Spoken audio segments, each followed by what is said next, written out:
The first item on the agenda is we have Dr. Cottle here from Florida State. He's going to talk about math and science and student success. And I'd like to ask Mr.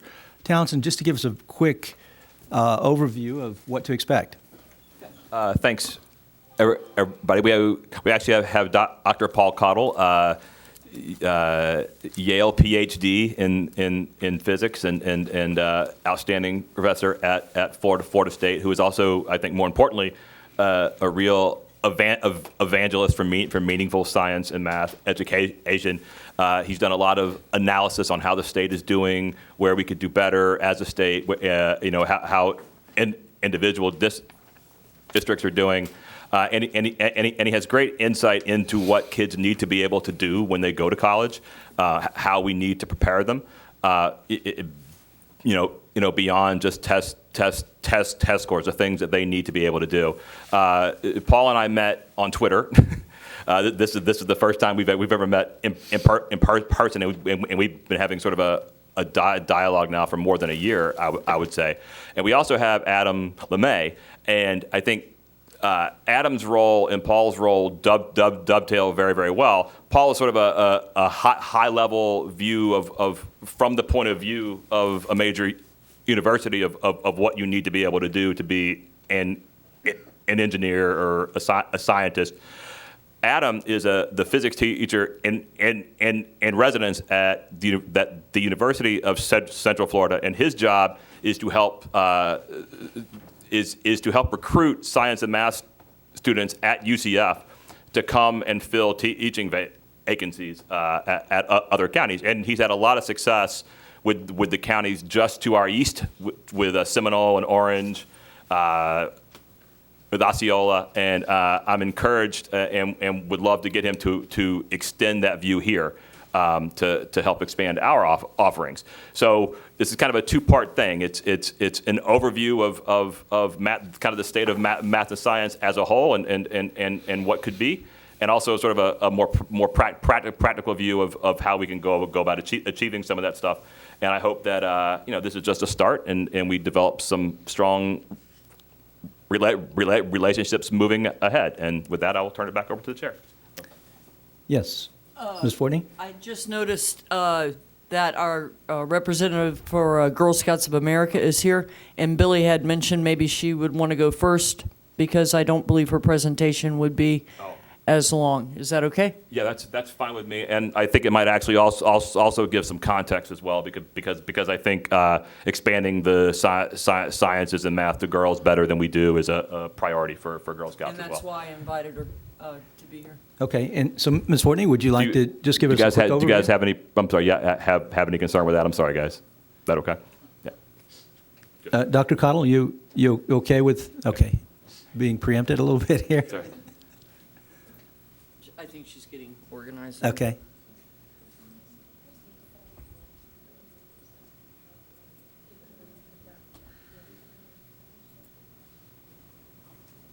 I brought cookies.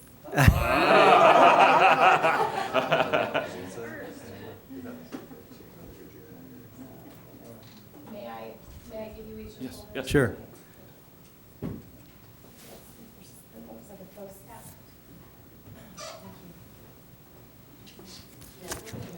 So let me just say, this is Jessica Muroff. She is the Chief Executive Officer for the Girl Scouts of West Central Florida. And I had the pleasure of meeting with her a few months ago. And my goal is for her to explain what we already do in Polk County with our Girl Scouts. And her goal is to let you know that it's more than a sewing badge anymore. They have all kinds of STEM badges for our girls to earn, etc. So I'd like to see that obviously expanded to as many schools for our young females as possible. Thank you, Ms. Fortney. Let me just pull this up really quick. Thank you for your time. I'm thrilled to be here to talk about what Girl Scouting is. I mean, as you know, Girl Scouting has been around for more than a century. We have a very rich and deep history of Girl Scouting in this area, as the second troop ever was founded in our council. in 1917. But we continue to grow what Girl Scouting is, and I do want to put a big focus on our STEM efforts and what's going on there. I'm just pulling up my deck so I can share some visuals with you. How do I plug it? Do I plug it into, or no? Actually, so I guess we actually had this set up for Yeah, Paul's, for Paul's presentation. presentation. Oh, no worries. I'll do it. I will do it without my visuals. I have plenty in here for you all. Okay. That's not a big deal at all. So in Polk County, we served 3,477 of your girls in 225 Girl Scout troops and with 765 adult volunteers.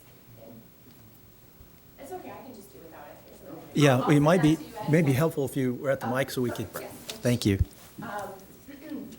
We are currently serving 5.1% of girls ages 5 through 18 in Polk County. And I also provided you a list of the schools with the largest percentage of girls served.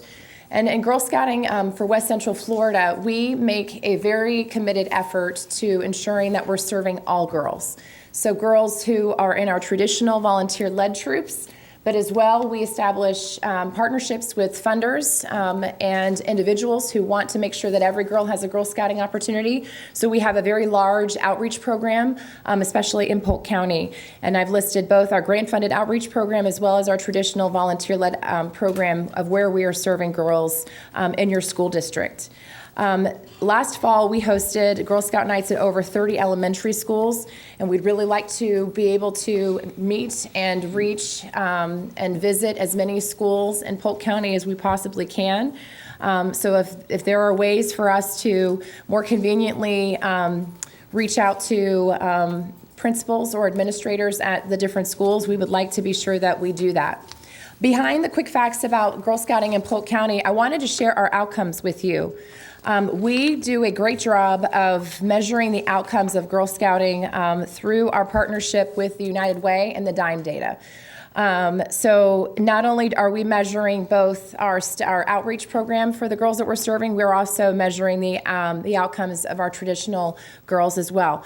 So on the second page here, you can see in language arts, girls showed improved reading skills as measured by their language arts grade, increasing or maintaining at least a C from the first quarter to the final quarter. So you can see the actual is the blue line and the goal was the green, and we exceeded that this past year. For school behavior, girls showed an improvement in behavior by decreasing the number of suspensions from the first quarter to the final quarter, or not having a suspension during the school year. You can see that we, again, exceeded our goal this past year. The percentage of teachers who strongly agree with the statement, she participates positively in the class. Pre-survey was 44.7%. Post-survey, after being a part of the Girl Scout program, 88.3%. The percentage of teachers strongly agreeing with the statement, she completes the homework given to her. Pre-survey was 34%. Post-survey was 87.6%. And parents who strongly agree with the statement, she is motivated to graduate high school. Pre-survey was 52.8% and post-survey was 96.9%. So we work really hard in our programs to encourage girls to learn those life skills, those social and emotional skills that will make them not only successful academically, but successful in life. Sarah mentioned briefly about our STEM programming. This is something that's very important to Girl Scouts nationwide. Last year, we launched 45 new badges for girls in grades K through 12 that had completely all to support our STEM fields. Just last week, we launched 54 more new badges to support STEM fields. Now, these are anything from cybersecurity to robotics to artificial intelligence, blockchain. I mean, anything that you can imagine, we have partnered and created a program so that girls have accessible experiences, because what we know from our research in the Girl Scouts Research Institute is that girls, not only do they want to know about these disciplines and these industries, the most important thing we can do for them is giving them hands-on experiences with it. So that's what's really important to girls to pique their interest, is giving them hands-on experiences with it. And then the second piece for girls too is that they want to know how these fields actually create positive change in their communities and do something good for others. Those are the two important things to them. So this past year, we have had STEM programming for thousands of girls across our council, and we host actually two very big and important STEM programming events specifically in Polk County in April, and it's our partnerships with the Florida Polytechnic University. So in April, we hosted our STEMapalooza event, where more than 800 girls and their families came in and had hands-on experiences for girls in grades kindergarten through 12th grade, being able to get their hands in all kinds of STEM activities.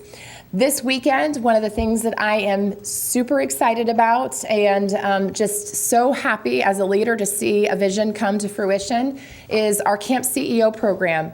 We launched this program 2 years ago, and this is for our high school Girl Scouts, where they spend a weekend at one of our camps. We connect them one-to-one with a female executive mentor, and it's a leadership development experience. We have one for civic leadership, and we have one for professional leadership. For the first time ever in any Girl Scout council across the country, we're having the first ever STEM Leadership Weekend, and that is going to be held at Florida Polytechnic just this weekend. Our keynote speaker is Nicole Stott, who is a female astronaut, and she's known as the artist astronaut. She does a lot of photography and art related to her field. So we do a lot of STEM programs. It's our goal as a movement to get 2.5 million girls into the STEM pipeline by 2025. And it's through new badges and partnerships that we're able to do this. So what I've also included for you in here is the Girl Scouts Academic Edge. This goes over with the research that we have nationally about what being a member of Girl Scouts does to improve a girl's academic success. I've also included more information about our council, as well as the state of being for girls, the state of girls in Florida, as well as the United States. That's on the left-hand side of this. All of the data is here. This is a report that we produce every 2 years, and we look at the girls' well-being in the state of Florida. And as you can imagine, and you're probably not surprised, but from 2007 to 2016, we went from 36th ranked to 39th ranked in the country. And so there's a lot of factors that contribute that. I'll leave this with you all to take a look at, but this is the type of data that we look at to make sure that we are aligning our programs in ways that are meeting the needs of girls in our community, and that we continue to grow and reach and serve more girls, because it's clear that the being a part of Girl Scouts is a very positive benefit to our girls. Now, only the last thing that I will leave you with before I open it up for questions is we are also working collaboratively with all girl-serving organizations across this region, specifically in Pinellas, Hillsborough, Polk, and Pasco County. We brought together all girl-serving organizations so that we can map the journey of a girl from K through 12, see where we have gaps in service and support to them, and making sure that our organizations have more intentional handoffs and referral bases, and more collaboratively working together. I'm really proud of this effort. It's called the Girl Collaborative. More to come on that, but as Girl Scouts, we really want to make sure that we are partnering with other girl-serving organizations to maximize how we are reaching and serving girls. So thank you very much for allowing me to come and present to you all. I'll forward my PowerPoint deck because it gets in a little bit more detail about our STEM programs, as well as our 4-pillar and focus areas. It gets into our logic model, the logic model that we use in developing any new programs, so that you can see what we want to measure and what impacts our programs will have on girls. Thank you, Ms. Muroff. Do we have any questions or comments from the board members? Mr. Townsend? I have a few. First, thank you so much for your flexibility this morning. Oh, of course. This is sort of the first experimental meeting we've done like this, so I really appreciate it. So are you based in Polk County when it's West Central? Or you're in Polk County? No, our leadership center, which is where all of our staff is home based, because we are everywhere, Right. is in Tampa, Florida. Okay. But, however, I say this, we have a building in Polk County. That is, we're subleasing, but we are now we want to bring a physical presence back to Polk County, and that will happen within the next 2 years. Oh, great. So, sort of along those lines, if someone wanted to be a mentor for the camp CEO, Yes. for instance, like I think my wife would really enjoy that. Yeah. Who would she contact about that? Me, and so my card is in there. I'm happy to get her connected with the team. There's also a webpage dedicated to that. So if they just go to gswcf.org/camp CEO, it lists all of the camp CEO opportunities and dates. And do you have anyone with our staff that you're regularly interfacing with? Do you have sort of a touch point? And if so, who is that? If you have? None at the district level. So this is I reached out to Sarah, and I have sent you all, and will be throughout just a couple of times throughout the year, just keep you updating on Girl Scouting and how we're serving your students. And so I met with Sarah to go over our programs in more detail. Our relationships mostly stem at the school administrator level. Okay. So we'll work directly with the school principals and administrators to bring our programs. It depends on the school district. Like I literally was driving as quickly as I can from meeting with Pasco school administrators this morning to come over here. We have various relationships with different school districts. We would love to have, if there's a point in contact at the school district level that we could have, to make sure that we're keeping you updated on the schools that we're serving, especially in our outreach programs, which those are girls where maybe a volunteer base isn't strong or they need extra support. And we have a very, very big effort in outreach here in Polk County.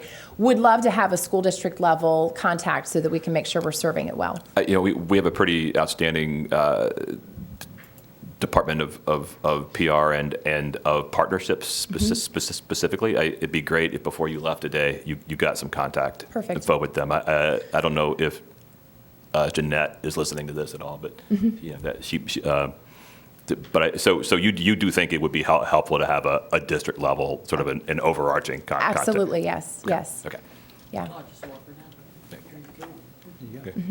Well, I do want to say thank you so much. Obviously, you're quite impressive, and I appreciate your time and information. It is my goal, the same as yours, to work on social and emotional well-being of our kids, because with the test and punish system imposed upon us by the state, that's a free resource, I believe, that we could actually utilize, and I would love to see it grow to different schools. So if there are any principals watching or listening, especially in District 3, I will be glad to pass on the information.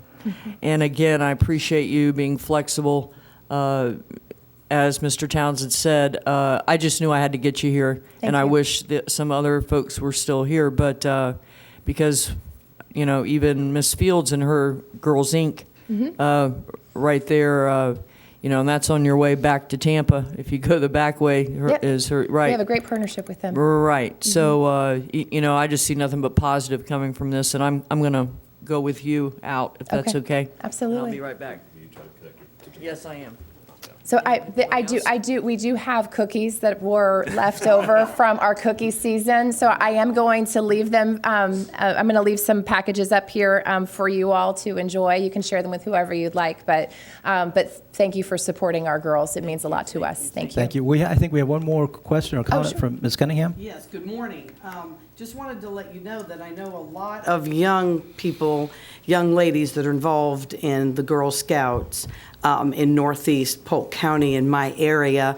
I know there's at least 2 different troops there, and it's been amazing to watch them grow, and after they go through and get their different levels of patches, and I don't know the exact words, to see Patches the is good. changes in them as they've begun to grow, and then each year it culminates with a trip out of state. And then when they get back, I always ask, what did you learn? How did it go? And just to watch them grow, I feel that this program I've never been through it, but I feel that this program is wonderful as I watch it as an outsider looking in and how these kids are growing. So thank you for all that you do. And, I echo Ms. Fortney's comments. I hope we can continue to build it, because we need to give our girls in the era that we're in of this judgmental nonsense that's going on.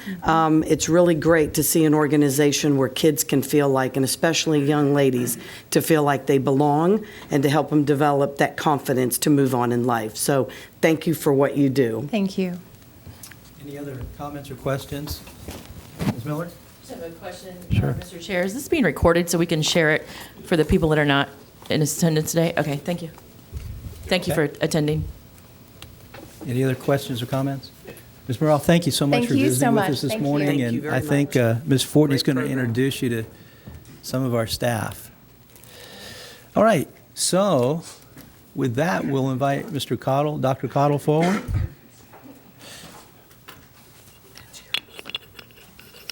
Is this one up? Yeah, let's go with that for now. I think. So I'm going to segue, not open quite the way I had planned because of the presentation that we just heard.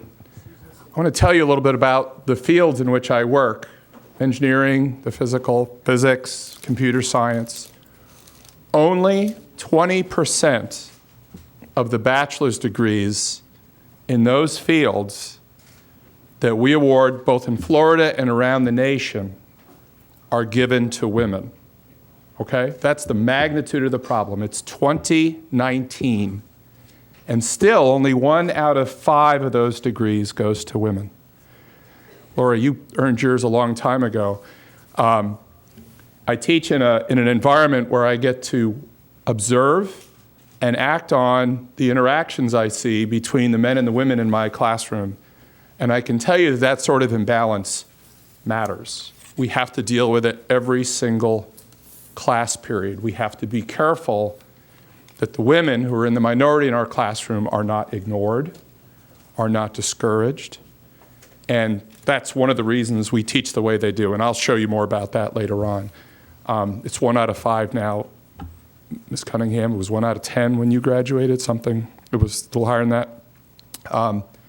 But it is a tough road, unfortunately. And we need to do everything we possibly can to give young women the opportunities that young men have. That's not an easy thing to do. Not all of the obstacles occur at my level, at the college level. There was a study published a few years ago by a colleague of mine at Florida State University. What they did is they asked very large groups of 10th grade girls and 10th grade boys, all of whom were good at math, proven by a test, unfortunately, but they were all good at math. And you ask the boys, are you good at math? And they say, like my son would have at the time, oh, yeah, I'm good at math.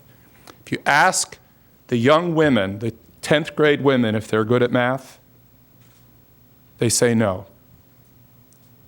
And so one of the things I was going to add as an afterthought today and decided, well, now that we're talking about this, I'll start with this, is that when guidance counselors, when parents, when teachers talk to the girls in their high school and middle school classes, don't be surprised if a girl that you know is really good at math and physical sciences, quantitative fields, says, I'm not any good at this stuff and I can't do it. Take that with a grain of salt. Maybe they'll take some extra encouragement. And the Girl Scouts, it sounds like they're making a push to supplement the work we are already doing in these fields, in the schools, the colleges, wherever we can. So what we find is that we really have to reach down to the middle school level and start there in order to give girls a chance to succeed at the same level as the boys do. So this is why we just ran, a couple weeks ago, we ran a nuclear science camp that reached down into the middle school level in Panama City, Florida, where we've we've got a campus and we're able to do this kind of work and get outside funding. But this the Girl Scout effort to bring girls into those fields is incredibly important. You just need to get into their ears every chance you can and say, no, no, no, you're good at this. You're good at this. You're good at this. And just never stop. And when they say, I'm not really good at this, don't just take that. Maybe push back on that and say, no, no, you're really good. We just need to we need to provide you with the right environment so you can realize that potential and open those opportunities to you. So that wasn't my planned opening, but it seemed like the right way to start. Why I'm here, aside from being invited by Mr. Townsend. So as I mentioned, I teach introductory physics at Florida State University. The students in my classes are engineering majors, they're chemistry majors, they're computer science majors, mathematics, even some physics majors, although that's the minority of the students that I work with. And I would like every one of those students to succeed. I'd love to give 100% of my students A's. I really would. They don't always believe that, at least not halfway through the semester, but I really would. There's several obstacles to that. Sometimes they're not quite perfectly grown up when they arrive at college. Some of them do grow up while they're in college. But some of them arrive with a handicap. A third of the students in my classroom didn't take a high school physics class. And like it or not, that really matters. Those students earn about a letter grade lower than the rest of the students on the average. Some of them do great. Some of them don't do well. And that experience, that lack of background, ends their dreams of being engineers or chemists or whatever. So what I'd like to do today is sort of give you an idea what my ideally prepared student looks like. And I'd like to start by seeing if you're ready to be an engineering major. If you look in the bag, and look in the bag, there's a D battery. I got a few more up here if there's anybody who's interested. I think we got a few more. Yep.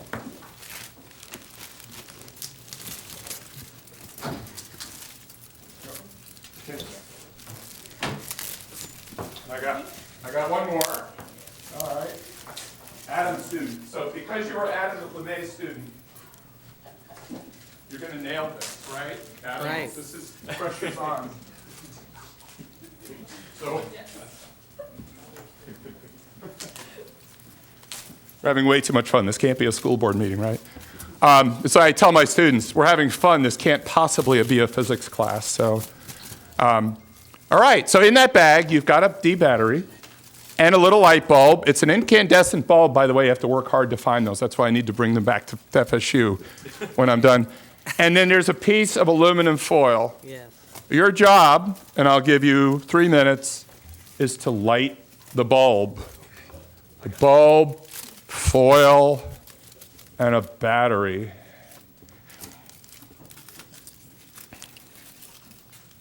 Yeah, but the pressure is on. I got no chance.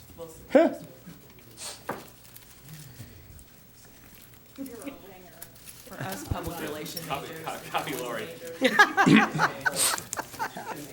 I'm going to copy Sarah. Or Lori, one of the two. Right? The science major or the engineering major. Do you get it? Your foil's getting hot. Watch your fingers. I could estimate the odds of me being successful at this.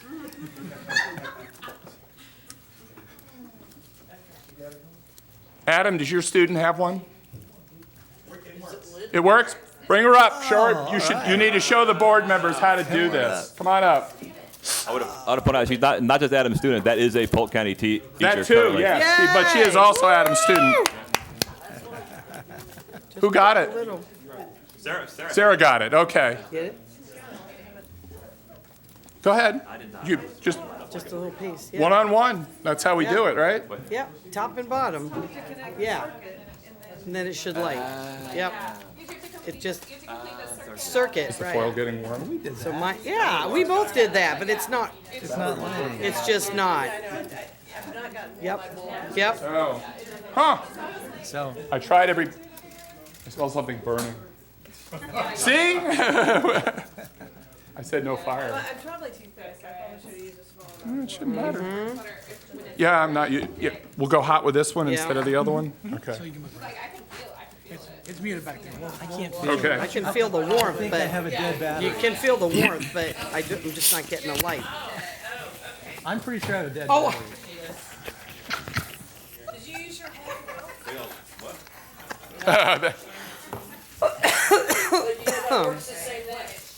What's that? That, yeah. Oh, yeah. Okay, yeah. I used my phone to complete the circuit. You wondered about fire. We could, To complete a circuit. Where you cut the conduction, they light up. It's not coming up. Come on, dude. yeah, so Light for me. Sarah will be interested in this. I actually visited a fifth grade classroom at Dream Lake Elementary School in Orange County in Apopka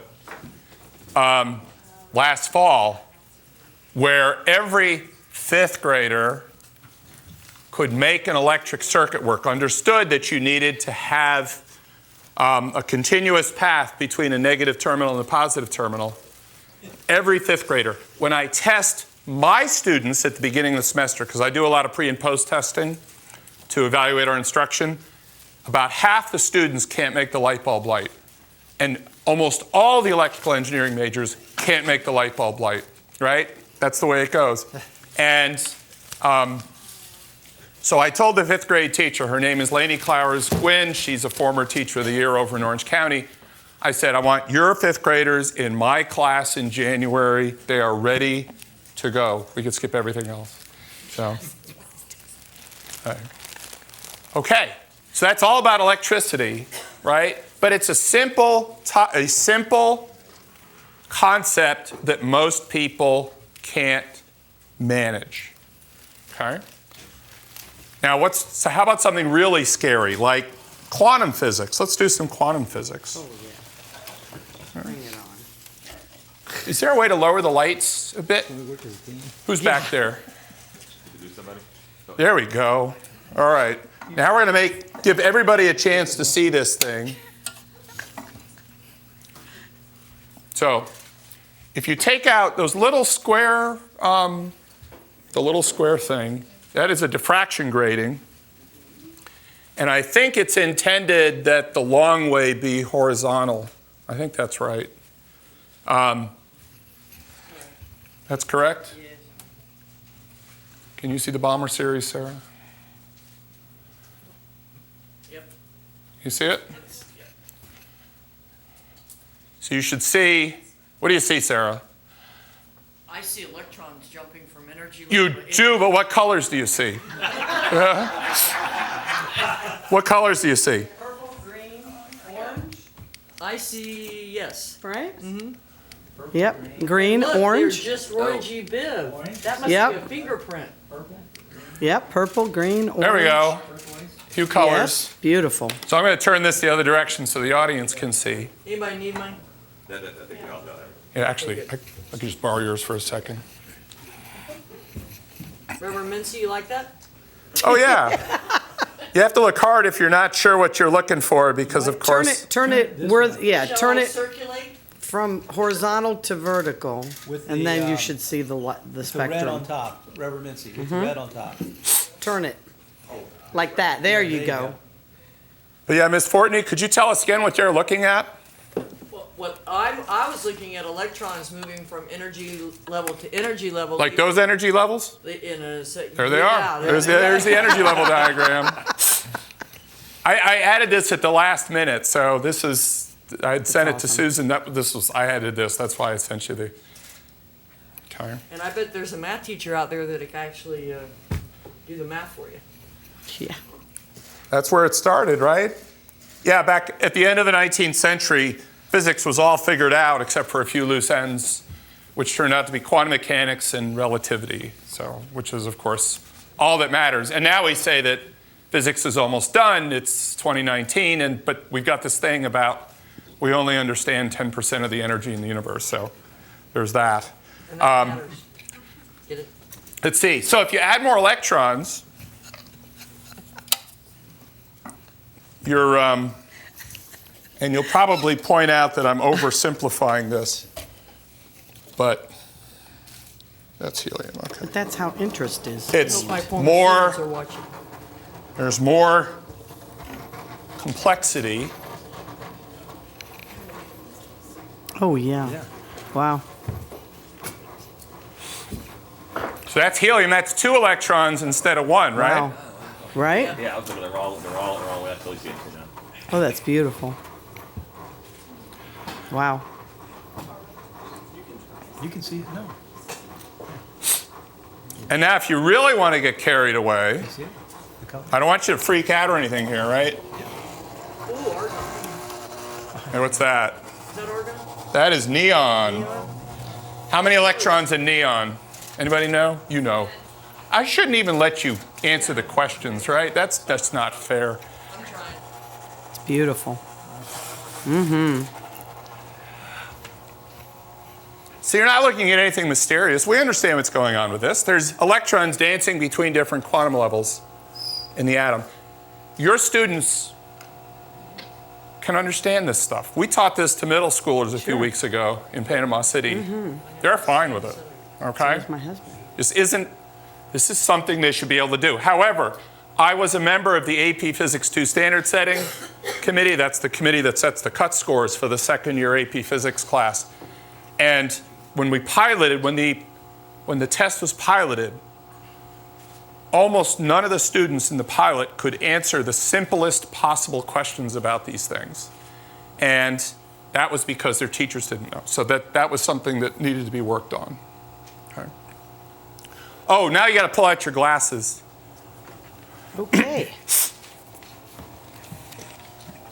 So the glasses, people keep telling me they're for 3D movies. I've never been to a 3D movie. All I know is that they're circular diffraction gratings. Oh, wow. Those little frames actually have thousands of lines in them It per is. millimeter. Wow. The glasses do the same thing except in a circular way.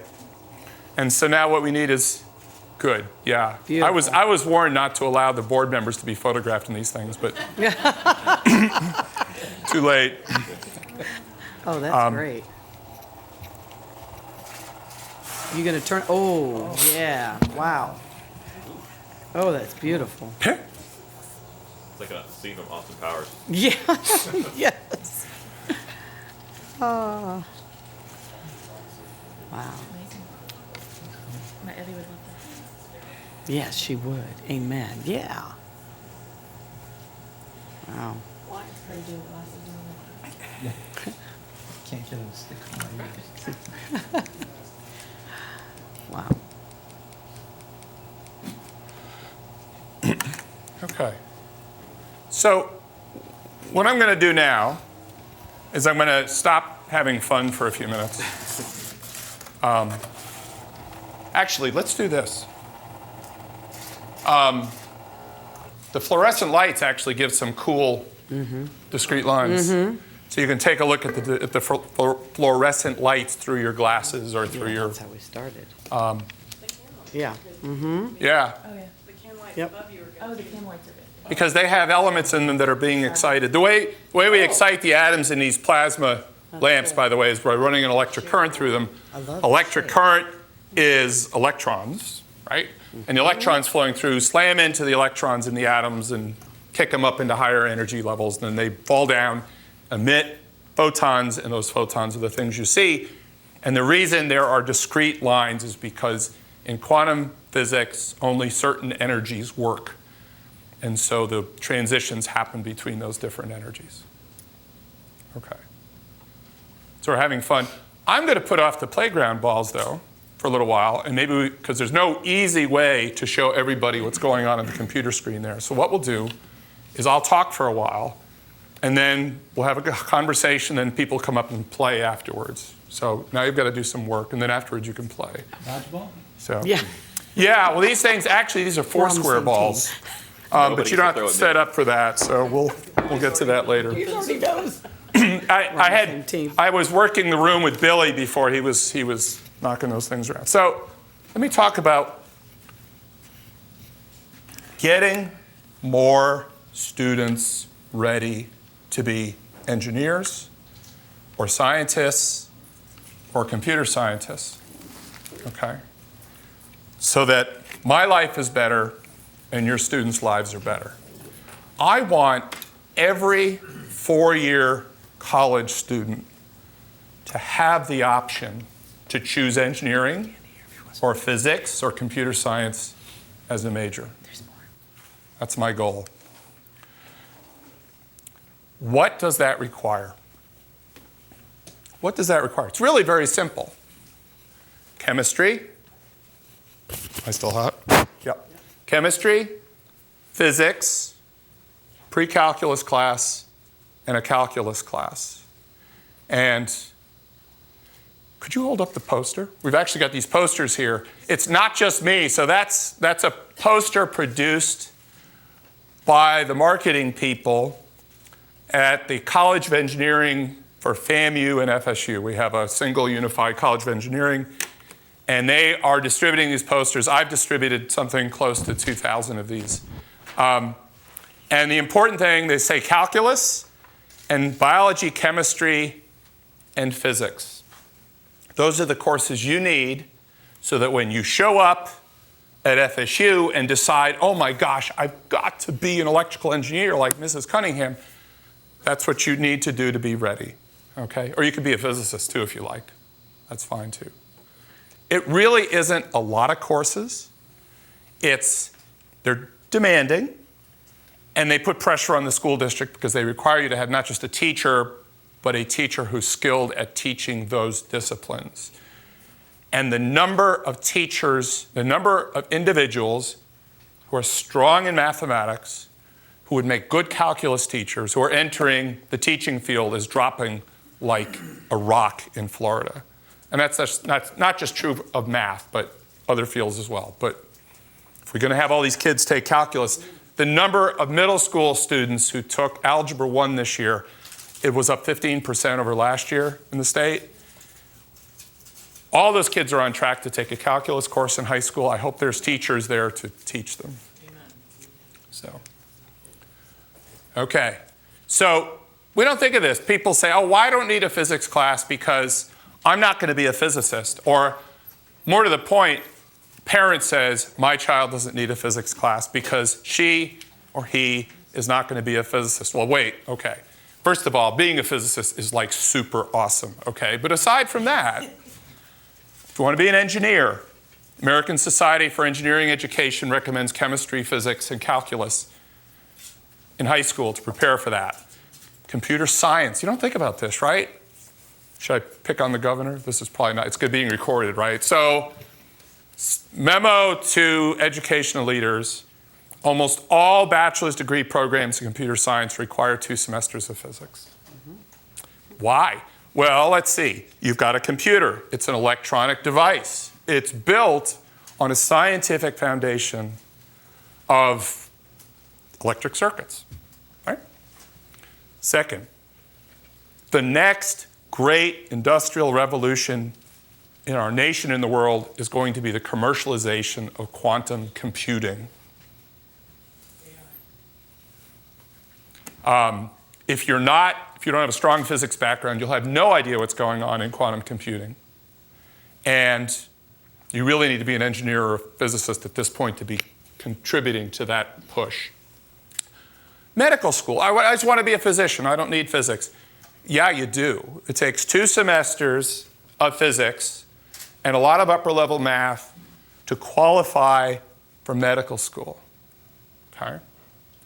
So I told you 1/3 of the students in my calculus-based physics class, which serves engineering, computer science, physics, chemistry, mathematics majors, haven't had a high school physics class. 1/2 of the students in the physics sequence that pre-health and pre-medical and pre-life science people take, half of those students did not take a high school physics class. Now, if you're a parent, you understand that if your daughter or son is going to go to medical school, they're going to be involved in a very competitive application process, right? Which half do you want your kid to be in? The half that shows up prepared to compete in the physics class. Remember, that grade is going straight onto the medical school application, right smack into the medical school application, okay? And if you're in the half that's not prepared to compete well, that hurts your daughter or son. And there's another side to this too, okay? There's a lot of physics in medicine. The way your brain talks to your limbs is, of course, through electric current, right?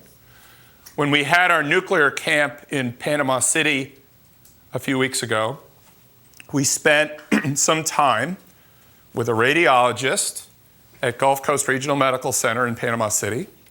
Last year we went to Bay Medical Center, but it doesn't exist anymore. So that was a hurricane problem.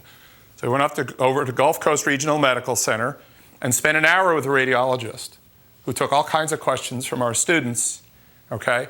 He was talking to our students about nuclear medicine. They use technetium-99 to do just tons and tons of diagnostics. And the students went back after that, learned about how technetium-99 is made, learned that it's all made in Europe now, that you lose about 15% of it on the flight over because of the half-life of this stuff, okay? But these were things that that doctor needed to know in order to do his job, okay? If you ask, it turns out it's not just being a physician. Physical therapy is applied mechanics. You've got to know some physics for that, all right? My dentist has a bachelor's degree from UF, in mechanical engineering, and it makes me feel really good. Because we can have conversations about my teeth that I can't have with a lot of people, right? Materials engineering questions that come up. But also, you want to go to dental school, you need 2 semesters of physics. So this is not something for just a few people. Nationally, 40% of high school graduates have taken a physics class. In Florida, it's 20%. And Polk County is actually behind that average. So I'll get to that. Okay, you can't see this because the screens are small. This is the top 25 college majors ranked by salary. 16 of them have the word engineering in them, all right? Computer science is in there. Number 16 is physics, by the way, physics major. You can earn a bachelor's degree in physics even if you don't go off to graduate school or anything like that. You're golden. You're the economy's utility player. You can do anything, engineering, information technology, whatever. So be a physics major. But aside from that, there's math majors on here. Down in 24 and 25 is 2 flavors of economics. These are people with very strong math backgrounds, okay? So almost everything on here, there's pharmacy up there, number 2, which is kind of, it's the outlier. But everything else up there has lots and lots and lots of math and mostly lots and lots and lots of physical science. Now I just want to go back to the thing about girls and women. Only 20% of the degrees represented on this screen go to women. That's why what your previous guest was talking about with Girl Scouts is so important. We can't do this on our own. We need your teachers. We need your principals. We need your parents desperately, right? And we need people like the Girl Scouts who want to try to solve that problem. Okay. There we go. Okay. Once again, the graph's a little hard to see, but I want to tell you a success story. I mentioned Panama City before. Bay County, which is where Panama City is, in the Panhandle, was the worst non-rural county in the state in 2015 for the sorts of things I'm talking about, okay? They have turned it around. They have increased their physics enrollments by a factor of 5 in 4 years. Now, this is pre-hurricane. We don't know who's coming back to school in the fall, so all bets are off, but they turned it around. This happened while the state of Florida's high school physics enrollment dropped by 12% during that period. Okay? We keep saying STEM is winning. Physics enrollments in the state have dropped 12% in 3 years. Doesn't sound like winning. But what do they do in Bay County? Well, it's about people. I warned Ginger, who actually spent a lot of time with me during the nuclear camp. I said, this is going to be all about you, Ginger. I tried to get her to give me a nice picture of her to put up here, but she refused. But it's bad enough I'm taking her name in vain. Anyway, Ginger's been a member of the Bay County School Board forever. All right, she's got grandchildren. But she has more energy and courage and determination. She puts me to shame. Anyway, Ginger, when people in Bay County ask me, how did you end up over here? I say 3 words, Ginger summoned me, and everybody understands what I'm talking about. She has that kind of a large presence in their civic life. But she called me over, and we met with district leaders first. And then she asked me to come back for another meeting with school leaders. So there were principals and APs and counselors and people like that at that meeting. And I basically compared their enrollment rates in physics and calculus and chemistry and pre-calculus to the rest of the state. and nobody really said anything. But this is what we did. So these people actually said something. These 2 women, they happen to be sisters, are guidance counselors at Mosley High School. They were at the second meeting, and they approached me afterwards and said, would you please come talk to our parents? And I said, sure, whatever. I thought, well, this isn't going to help. Okay. And so I came over for an evening meeting with Mosley parents. And then I went to another one. And, they went from 6 physics students in the 2015-16 school year to 173 last fall. They doubled their chemistry enrollment. They doubled their calculus enrollment. And the people who mattered were the counselors who had the guts to push this. The counselors told me they had been telling the parents at their school for several years, your kid needs to take these courses. And the parents were saying, well, how do you know? What do you know? So they got me to fill that blank in. And I got up in front of these people and said, they need to do these things. And I'd give a presentation and then take a few questions as a group. But the most important part of those meetings was when they'd come up individually afterwards. And I'd take a deep breath. After the first meeting, I knew it was going to happen. And a parent would come up to me and say, if my daughter takes physics, is she going to be okay? They were terrified.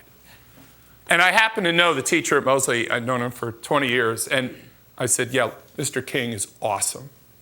She's going to be fine. And it's worked. So that was my first introduction to the parent effect. And it turns out somebody else had done an interesting experiment in Wisconsin. The Wisconsin Study of Families and Work did a website and a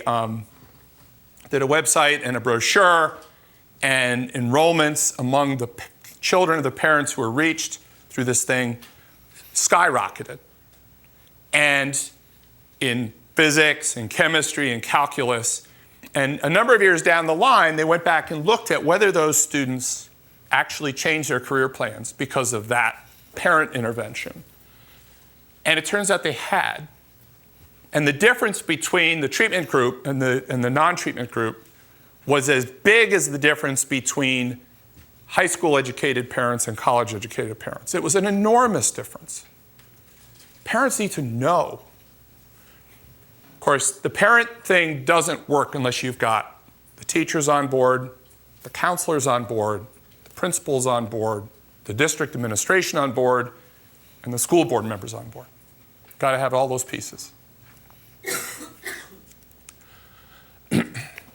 So here's another piece, and that is, I talked to 2 physics teachers at Bay County High Schools in December 2015, asked them what I could do to help. By the way, the most important piece of equipment for all this stuff in helping districts improve their students' preparation for STEM careers is this, the ear.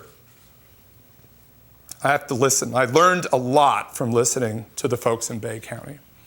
Anyway, these two teachers said, we don't know enough electricity and magnetism to teach it, and they wanted to teach it, so I actually spent 12 Wednesdays over the next 2 summers with them in a hotel, because that's where we could get a conference room. And they learned enough electricity and magnetism that one of them, Rachel Morris, who's also my lead teacher for the nuclear camp now, she taught her first IB Physics 2 course, mostly on electricity and magnetism.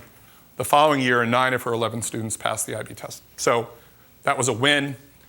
You can help science teachers learn physics content better to improve their instruction. It's not easy, and a one-day workshop isn't going to do it. Okay. You need, this was 12 full days of me driving 100 miles out. Unfortunately, we were in a hotel. Rachel was teaching summer school, so we couldn't start till 3 p.m.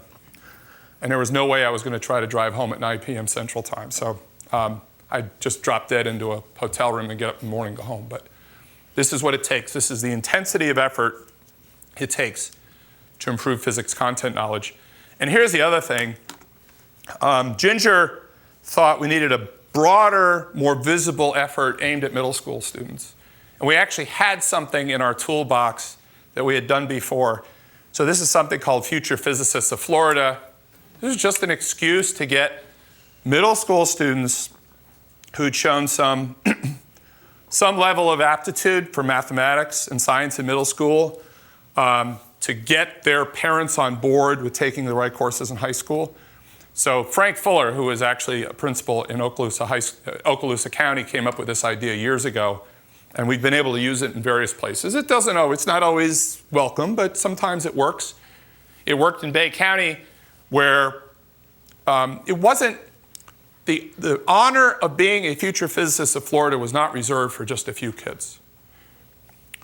In Bay County, basically all the kids who took middle school Algebra 1 were honored with a certificate. It was a scientific keynote address, and you can tell. the parents show up in droves, right? This was 200 kids in Bay County every year. Everybody who took it? Everybody who took it. Yeah, everybody took Algebra 1. Well, almost everybody, yeah. They were all invited. And it wasn't even limited. They'd ask me, well, what are the qualifications? I say, whatever you say they are, but I suggest, because that's about a third of the middle school students. Which should be our target audience for this kind of thing. This is not the top 2%, okay? And there are going to be kids who are just not cut out to be engineers. But a third, that's about right. That's about right. So this is how Bay County has made the change from being the worst in the state to being now one of the best. So it's hard to see this. I'm glad I put the red stripes on there. What I do here, one of my hobbies, is examining how well school districts do in getting students into chemistry and physics and pre-calculus and calculus, okay? And I rank the districts, and you can see the bigger bars are the higher enrollment rates. Definition of the enrollment rate, okay? All the kids taking a class, and in the case of the top graph there, all the kids taking chemistry, add up all the chemistry enrollments for grades 9 to 12, and divide it by the number of 12th graders. Why just the number of 12th graders? It gives you an approximation to the course taking rate, the percentage of graduates you have. So that's the idea, right? So obviously, 12th graders generally most 12th graders don't take chemistry, but here in Polk, about 60% of your high school graduates have taken a chemistry class. And that's a little above average for the state. Okay. Physics. What's that? They perceive it as easier than physics. Well, yeah, I think really learning chemistry is harder than learning physics, but that's, Until they get here and call me. yeah. And it's not just the kids, right? It's the parents. The parents go, oh my God, physics. If my kid takes physics, they won't get into FSU or UF. How often have you heard that, by the way? Yeah. Okay. So you can see Polk County's at about 10%. About 10% of your graduates have taken a physics class. State average is 20. The national average is 40. I've had Polk County students in my class who had not taken a physics class. It wasn't a good thing.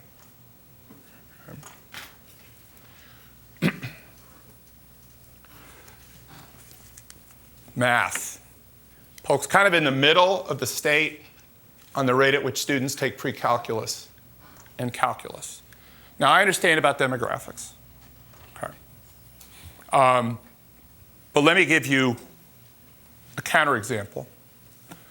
So we have among the most economically segregated schools in the state in Leon County, where I live. But one of them, with a 90% free reduced price lunch rate, is Godby High School. And their physics taking rate is about 40%. And the reason for that, by the way, is exactly what you'd expect it to be. Her name is Zandra Clayton. She's having a PhD thesis written about her teaching because it is that remarkable. Okay, so we actually have a graduate student in science education at FSU trying to bottle, in the academic sense, what she does. So there is a counterexample, but it's not easy. You need great teachers. You need great teachers. Did you know you need great teachers? I think you knew that already. Okay. So what's the percent of the calculus for Polk? I can't read the. Oh, yeah. What is it? You told us physics and chemistry. It looks 7 or 8%. And the state is probably 10 to 15. What's on the furthest left? Is that Escambia? Oh, to the left? No, it's not. Escambia is not so good. Seminole County is the state's leader in just about everything. Brevard, as you might not be surprised to learn, is also very good, right? That's where I was born and raised. Yeah, in the shadow of the Saturn V, right? I mean, so it makes sense. A lot of these things are cultural, right? Sure. So it shouldn't be surprising that Brevard County is so good at this stuff. Right. Seminole County is good in part because you've got a lot of high-tech firms and people living there. Bay County, of course, was sort of a touristy place. And so people didn't see the value. But they've actually made a push to increase their technology base. Of course, that's been paused with everything that's happened up there in the last year. But they're still pushing ahead. And it turns out if you want engineers at their new technology firms, the best way to get them is to raise them up out of the kids you have there. So there's a lot of impulse to change the way those kids are educated and to get them either FSU or the engineering program at FSU PC. So I mean, all this makes sense, right? There's motivations for these things. Generally what people really want to be told is that what they're already doing is wonderful. Making change is really hard, right? So, Dr. Cottle, we want to allow ample time for questions and comments, but we want to kind of keep it orderly so that our folks can keep good minutes. So, right. We'll start with the board members if you have any questions or comments. Just real briefly, can you talk about how you assess? Like what? I mean, you and I have talked about this a lot. That you guys do a lot of assessment. When what form do those take? What is the talk about that a bit? Okay. Well, is my classroom up here? There we go. That's my classroom, by the way. The reason we assess is so we can see what we're doing, how we're doing. Right? I want to know whether the things I'm doing in my classroom are working. So this is what my classroom looks like. Okay, it's not a lecture hall. I hate lecture halls. In fact, one of my colleagues, when asked to return to a lecture hall, told the department chair that would be immoral, because I know it doesn't work. Yeah. You know, them's are fighting words in a physics department, so those are not always pleasant conversations. But anyway, this is what we call a studio classroom. It's actually based on the scale-up model developed at North Carolina State University. We learned it, actually, it was carried down to UCF, and then we learned it from the people at UCF. I have about 70 students in this classroom. Students work in collaborative groups of 3 on hands-on exercises and collaborative problem-solving exercises. It gives us an opportunity to talk with students individually, get to know them, which helps, and also to monitor interactions among the group. So I mentioned women are in the minority in this classroom. By the way, they come in less prepared according to our pre-testing. So you just got to deal with this stuff, right? And it also helps students who might otherwise feel excluded, first-generation students, students who are Black or Hispanic. So it gives us an opportunity to sort of engineer those relationships and those interactions. And so what we do is we open every semester with a series of pre-tests. I actually spent an entire 2-hour class period on pre-testing. The tests we use were developed by physics education researchers to emphasize conceptual understanding, which is the part that everybody always forgets. Physics is not a series of equations. Physics is understanding how the world works and then figuring out how to use mathematics to develop that understanding. Are they written? Are they bubble tests? They're bubble tests, yeah. Okay. Yeah. Okay. And then we give the same set tests at the end of the semester. Learning physics is hard. It is. So one of the tests we use is called the Force Concept Inventory. It's sort of the gold standard of conceptual surveys in physics education research. Students, on the average in our classroom, learn 45% of what they didn't know at the beginning of the semester. Okay, so I want you to let that number sink in. That's a world-class number, but it's not a big number, right? In a lecture hall, that number's 20%. So if you didn't know it before walking into a lecture class, you probably don't know it at the end either. I mean, it's almost certain. And we use this, let's see, last week, my colleague Simon Capstick spent a week with elementary school teachers in Orange County with district people. And they took 9 questions from these conceptual surveys that we use to pre and post test the teachers last week. And I thought really, they had 4 days, only 2 of them were really spent on content knowledge, but they used these exercises, the same ones we use with our engineering majors, with elementary school teachers. And Simon and I were not convinced that you were going to see any positive signal in our conceptual surveys, but they did. It worked. But this is how you find out. You do have to test. You have to be very careful. Each one of those surveys was developed by a student earning a doctorate in physics education research. So it's 5 years of work by a graduate student in the physics department and an expert professor mentor. They're hard work to put together. So, did I answer your question? Yes. Okay. Yes, you did. Sorry. One note, one sort of programming note. Adam has a few things to say as Okay. well. Yep. I wonder if it would make sense to have him come up and talk, make his little speech, and then question both of you sort of Yeah. together. Yeah, yeah. Are you guys okay with that? Yeah, Okay. Good. perfect. I think generally the sequence of this is Adam is kind of taking Yeah. Paul's observations and making them real. And just to point out, Adam is an actual high school teacher. All right, living, breathing, Real live one. high school teacher. I'm a physics professor. I see the outputs of your schools in some nasty sense. Adam knows what life is like in a high school. So our 2 perspectives are almost completely complementary. Yeah, it's pretty convenient that way. So thanks for having me here. My name is Adam LeMay. I'm the physics teacher in residence at UCF in the physics department. It's kind of a unique position. I do teachery stuff there, but within the College of Sciences. And one of the most important things I do is I help make new science teachers out of the kids who didn't think going in that they were going to be science teachers, right? So these are students who maybe didn't start with the College of Education, but they were majoring in chemistry or physics or engineering or math or statistics or pre-med or pre-health. And then maybe somewhere along the way they thought, you know, that's not what I want to do for graduate school or for a career, I want to teach.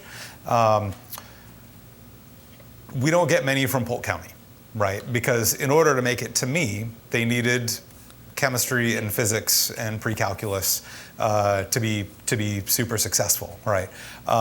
So it's almost this feedback loop, right? That if you're not having as many of your high school kids take chemistry, physics, and pre-calculus, then they're less likely to do those things in college, which makes it tougher on a staffing end to then hire for chemistry and physics and math teachers. Perhaps you see some staffing difficulties annually. The school districts right around UCF do also. Orange County is doing some interesting things, but they've historically had pretty low rates, and they always have staffing issues. And just in the last couple of years, their chief of staff in the district, one of the number 2 spots, decided this is not just an educational issue, this is a staffing crisis, and started throwing money at the issue, right? So one way that we've seen to help fill those vacancies and to start increasing enrollment is they offer paid internships to the non-education majors who wanted to teach. So if we have a physics or engineering or chemistry or math graduate who graduates in December, they're looking for something to do in the spring semester. They just graduated. They're not an education major, so maybe they took a couple classes, maybe they minored, but they didn't do a teaching internship. So they have this paid co-teaching program where Orange County hires them on, and they work full-time. They shadow a veteran teacher for that second half of the school year. And now they're in your county already, and they're looking for a job for August, and Orange County's for the pickings. All right. Most universities don't produce many of these teachers. The average for physics teacher production rate for qualified high school physics teachers is probably fewer than 1 per year out of big universities, right? My program is small. You're looking at it mainly. And we're up to about 4 teachers per year, which is not a huge number, right? But that's better than 1 every 5 years or so. This is the first year that we weren't able to secure placement in physics and chemistry classrooms for all 4 of those, which I think is problematic because if we have such a low enrollment and such a low demand for high school physics teachers, the fact that we're already maxing that out, right? We graduated 4, there were only 3 positions in the area for them. So one of them is teaching biology this coming year. I see that as a problem, and I would love Polk County to be on their radar now. But it's my understanding that both Auburndale High and Interlock High lack a physics teacher right now. I would call us, Yeah. Yeah, now I don't know if there's a program established there. We certainly need one established at both of those schools. I think that's one of the reasons why I'm thrilled you guys are here today. So. Yeah, and it may cost a little money, but it's not expensive, right? You toss a student like that, right, your entry-level support salary for that semester, and they're probably likely to stick around. Florida Polytech is right up the road, right? It's entirely likely that they have students going to them who have their whole career plans mapped out as a freshman, and then by junior or senior year, that has changed, right? Because things change. They're right here, and if you can do something to incentivize that, Bay County, since they had this huge increase in enrollment, they were offering $5,000 signing bonus, right? That's a decent chunk of change, but that's only $5,000 to solve a school's staffing issue, right?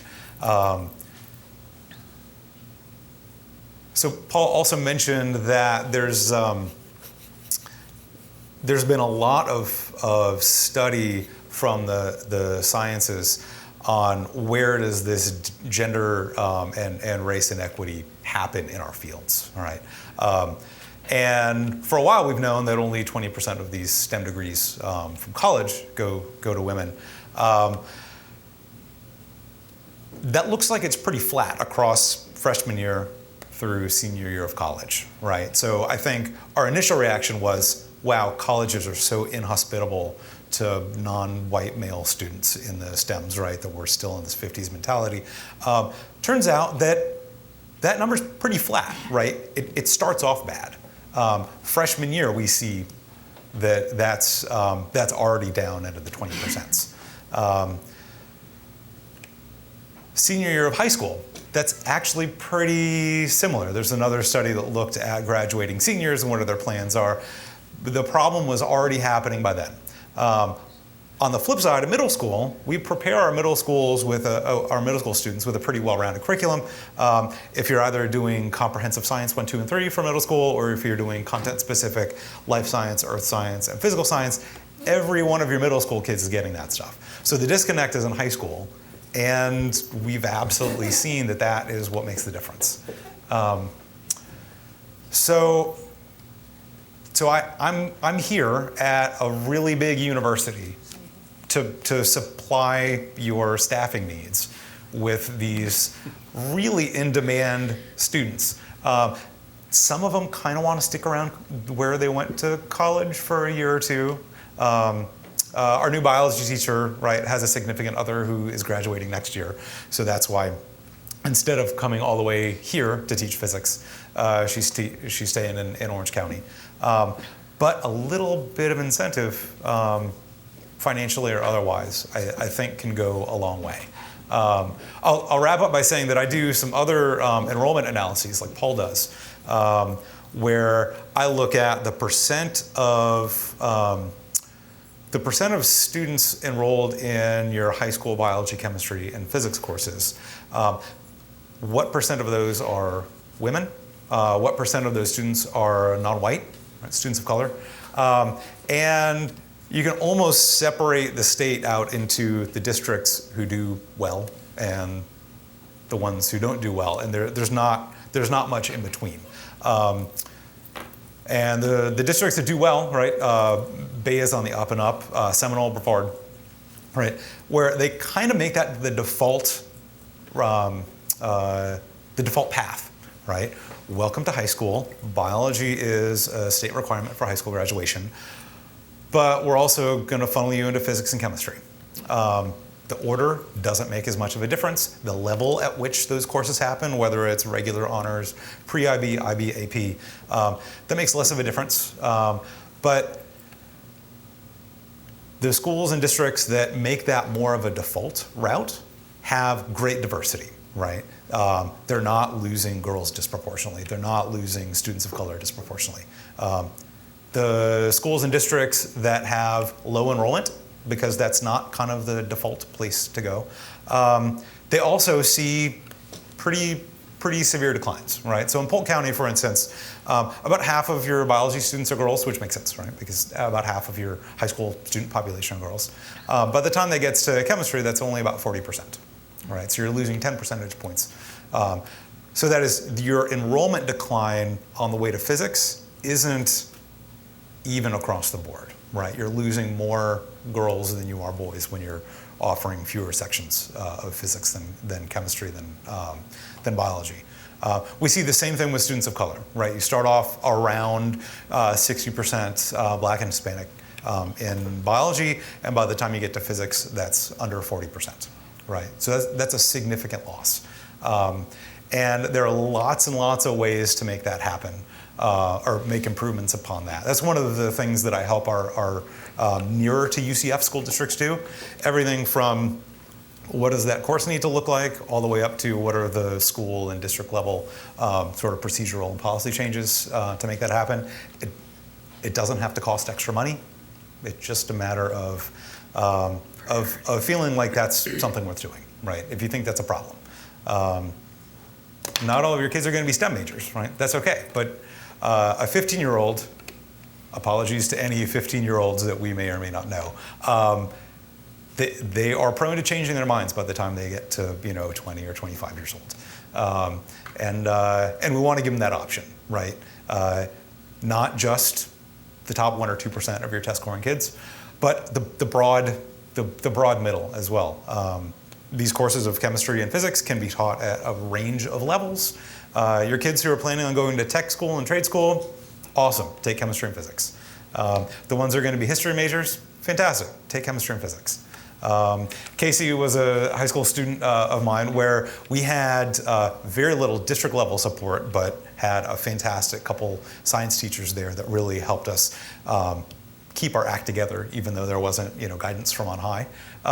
And we had that was the default, right? We didn't have to ask students, hey, take these courses only if you think you're going to be good at them, right? It was, hey, this is what you're going to take unless mom or dad comes down and signs a form saying you're not going to make my kid take chemistry and physics.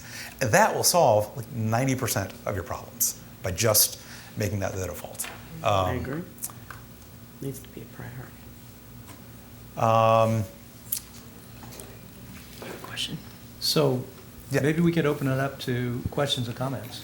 Yeah, go for it. If, Paul, you want to come back I'm up? gonna just go down the road. Yeah, we'll just go down. Yeah. Go down. Yeah, Ms. Miller. I just have a question. Oh, when we're making that the default, or the districts that are doing that and making it the default, I would be interested in what the support level in those classrooms look like to make sure that they're not just included in the room, but they're actually successful in that instruction. Totally. And when you're starting low, right, doing it in 1 year of deciding, hey, this is going to be the new graduation requirement of the district, that's probably not the way to go, right? But doing it in a very measured, controlled, okay, we have a physics teacher at this high school who's only teaching one section of physics.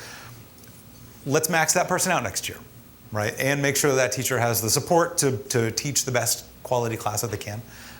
That's not a half day or a 1 day summer workshop, right? That's a week every summer minimum, a few days during the year to work together. But yeah, it doesn't have to happen overnight, but in the span of a few years, right, you've seen Bay County do some pretty amazing things. Thank you. Yeah, Ms. Miller? Ms. Cunningham? Thank you. Couple of comments, really, more than questions. This subject is very near and dear to my heart, having had a child now going through the system, a rising senior here in Polk County, and has been very active in the STEM field.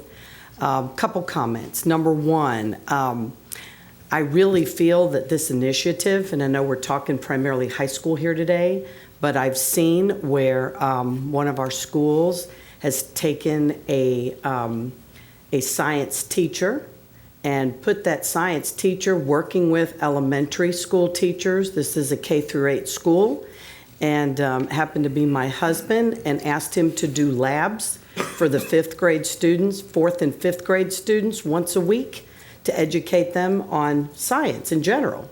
And in 1 year, the test scores at his school were raised 20% in science after him working with 4th and 5th grade kids.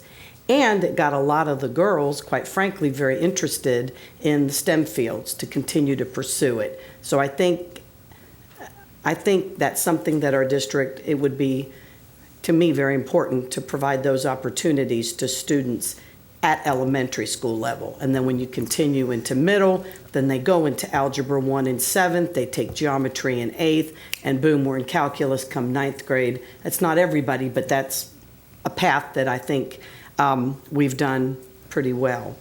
Another thing that we offer statewide is something called Technology Student Association. I don't know if y'all know about that. Christina was president of the state this year, and to see the lives of the kids that have been changed, who have been exposed at a 6th grade level to the STEM fields and given them an opportunity, to compete and to learn. Maybe I don't do robotics, but you do, but we're there and I can see it and I'm like, wow, this is cool. How do we do that next year?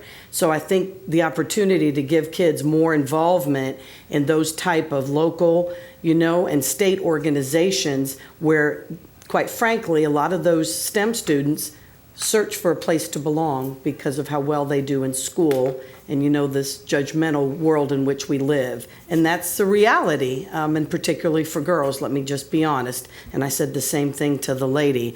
So I think we need to have programs as well that we support as a district to encourage those types of local organizations at each of our schools to get kids involved. Because once you light that fire, let me tell you, there's no going back with those kids. But they're only a very small handful, and that particular organization in our county has been declining. Let me just say that, and it breaks my heart because I think so many students could benefit from it. And additionally, I feel that we need to look at providing more opportunities for the STEM classes, as you've indicated, with the physics, chemistry, and all. But I know physics is the lacking one in the county. Let me just say that. But we have to put a priority on it, as everything else. Yes. And that's really the word that came to mind when somebody made a comment. And I wanted to blurt it out there, but I waited for my turn. It has to be a priority, quite frankly. We worked very hard, at trying to increase, or narrow the achievement gap on the lower 25% of students. But I have never seen our district do the reverse and look at the top 25% and what can we do to take some of those students, like you said, might be a girl and not very self-confident. Are you good in math and science? No, not really, or I'm gonna stay away from it because I don't want somebody to make a comment. To encourage them, take a leap of faith, take a chemistry class, take a physics class. So what if you don't do good? You'll probably do great, but you don't know unless you try. And I don't think we do a good enough job of that. And I'm going somewhere with this. This has been, let me tell you, I've thought about this for years. So to me, the ultimate opportunity for Polk County would be to provide a county-wide, I don't know what you want to call it, like a guidance counselor. I know we have them in every school, but we don't have one county-wide that works with the polytechs, the FSUs, UF, whatever. I mean, I just went to MIT this summer, Yale and others, and their ratio of male to female in the engineering, architecture, and other, 49, 51%. It's happening out there. I didn't ask graduation, I didn't get into that, but do a lot of our kids get into those programs outside of Polk County? No, sir, they don't. And why don't they? Because I don't know that we have trained people in our district, maybe at the district level, that would work with some of your top students in the STEM fields, encouraging them, number one, if they have the potential, and mentoring them from 10th grade on to take these classes, and then working with them to prepare them for the next step of entering STEM fields. So my thought is, I think we, and it's something I wanted to talk with superintendent about, and it's so funny, but I'm doing it here, which is great, is to look at maybe having someone to do that in our county. And I think some of these numbers, combined with what you've indicated, putting a priority on teaching both in the STEM fields, quite frankly, in our schools, and then having some folks at the district level help them, and if mentor is the right word, on how to continue to do that, and then to try to get into a variety of colleges that offer the STEM programs, in-state, out-of-state, depending on what their goals are. So thank you for your coming today and making the time and effort. I think this is a very important conversation for our future, for our kids, and this was just a breath of fresh air. So thank you. Thank you, Ms. Cunningham. Ms. Fortney? Yeah. So this obviously is right up my alley. First, I want to thank, I see Commissioner Longworth and Commissioner Maddox, I believe, right? Madden, yes. Thank you for joining us, because it is a community effort. You know, you were talking about how everything, you need 2 years of physics, et cetera. You know, I have a former student who's a lawyer, and she told me it was amazing how many times she knew more about what they were talking about in the contract because of her physics and chemistry background. And, she was just basically what she said is I was a bit smarter than everybody else at the table. And I firmly believe that. And early, conceptually, to me, is the key, even if you're doing it at 15 minutes a day. Kids love science. That's when you need to grab them right there instead of making it test and punish. And the physics and chemistry, what for the normal layperson, those are the languages of all other sciences. If you understand basic physics and basic chemistry, you can learn anything, any other science, because everything's made of matter and everything moves. So, I want to thank some teachers that I know out here for coming, bartow their day, especially one who, interestingly enough, I met teaching, physics. That was it, at Bartow IB during the summer. And we had it to where, because I believe they were between 9th and 10th grade, Christy. We had it set up to where we had the math person, we had the lecture person, and I was the lab person. That was awesome, and the kids rotated through. But even if we get creative with that, with our high schools, that creative planning, because my kids from Stanball deserve a physics teacher at Auburndale High School. I did not even know they did not have one. And I tried to get that one to apply for it, but she's now in the ag field. Because I have some smart kids at Stanball. And I'm going to be reaching out to them to do this. I wish the math and science folks from our district office would be here to hear this, because I think that's where it really starts. And it all starts with our good teachers. We need certified teachers to teach. We need dedicated teachers. We need to pay them to keep them. We lost another one, from Auburndale High School yesterday. We're dropping like flies. And then last but not least, again, I wish that the test portion, do you know how many times as a classroom teacher I heard, you don't need to do all that because it's not going to be on the test? I just can't, it just made me crazy. They got to where they didn't even come in my room. Because, like I was telling you earlier, it was going to be on my test. Maybe not the state's test, which wasn't my test to begin with, and I better shut up on that. Okay, thank you. Thank you for coming. Thank you, Ms. Fortney. So do we have any members of the audience who would have questions or comments? Come up here. Yeah, come up to the front and give us your name, please.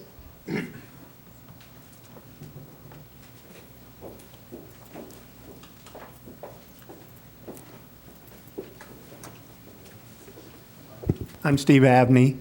I volunteer at East Area Adult High School. I volunteer GED math, and I volunteer at night teaching your future teachers in the general knowledge portion of that stupid exam. Because you can't be a self-contained ESE teacher unless you know algebra and geometry in this state. So, but my question for you is, your future teachers, we have our Grow Your Own program, what are their math and science requirements? Do we have someone who can answer that question? Unfortunately, the superintendent wasn't able to join us this afternoon. She had a prior commitment. I'm sure she'll want to watch this video, but I don't know that we have anyone in the room who can answer that. But we'll get an answer for you. That's a very good question. Restate the question so we all. We have a Grow Your Own teacher program in this county. What are the math and science requirements for those students? In high school. In high school. I just want to make sure we clarify. To take as part of the program. That's a very good question. Mr. Abney, thank you. Mr. Abney, if you don't mind, see me afterwards. I want to get your phone number so I can get someone to reach out to you. Hi, I'm Lorraine Valerino. I am a product of Polk County Schools. I'm an older product of Polk County Schools. I was a journalism, English, history, and to address what the good doctor said, I was one of those students that said, as a female, I'm not really good at math. I'm going to go in the journalism. And I was guilty of having said that.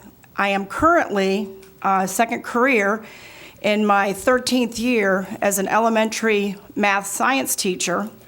I went through the EPI program at Polk State. As far as that poster there that says math is everything, turning point about 4 years ago for me was our then librarian, media specialist, Minnie Kester, hooked me up with Carol Dweck's Growth Mindset book. I'm reading the Mathematical Growth Mindset book. Posters in my classroom, mistakes are welcomed here, that kind of thing. It starts, I don't want to disagree with the good doctor, it starts at elementary. Yes, it does.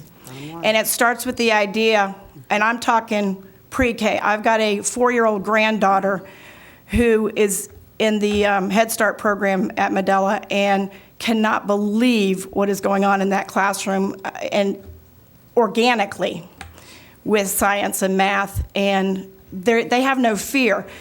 I fourth, fifth grade primarily till last year when my principal put me into third grade math science, and quite frankly, I was thinking, oh goodness, they're just coming out of second grade.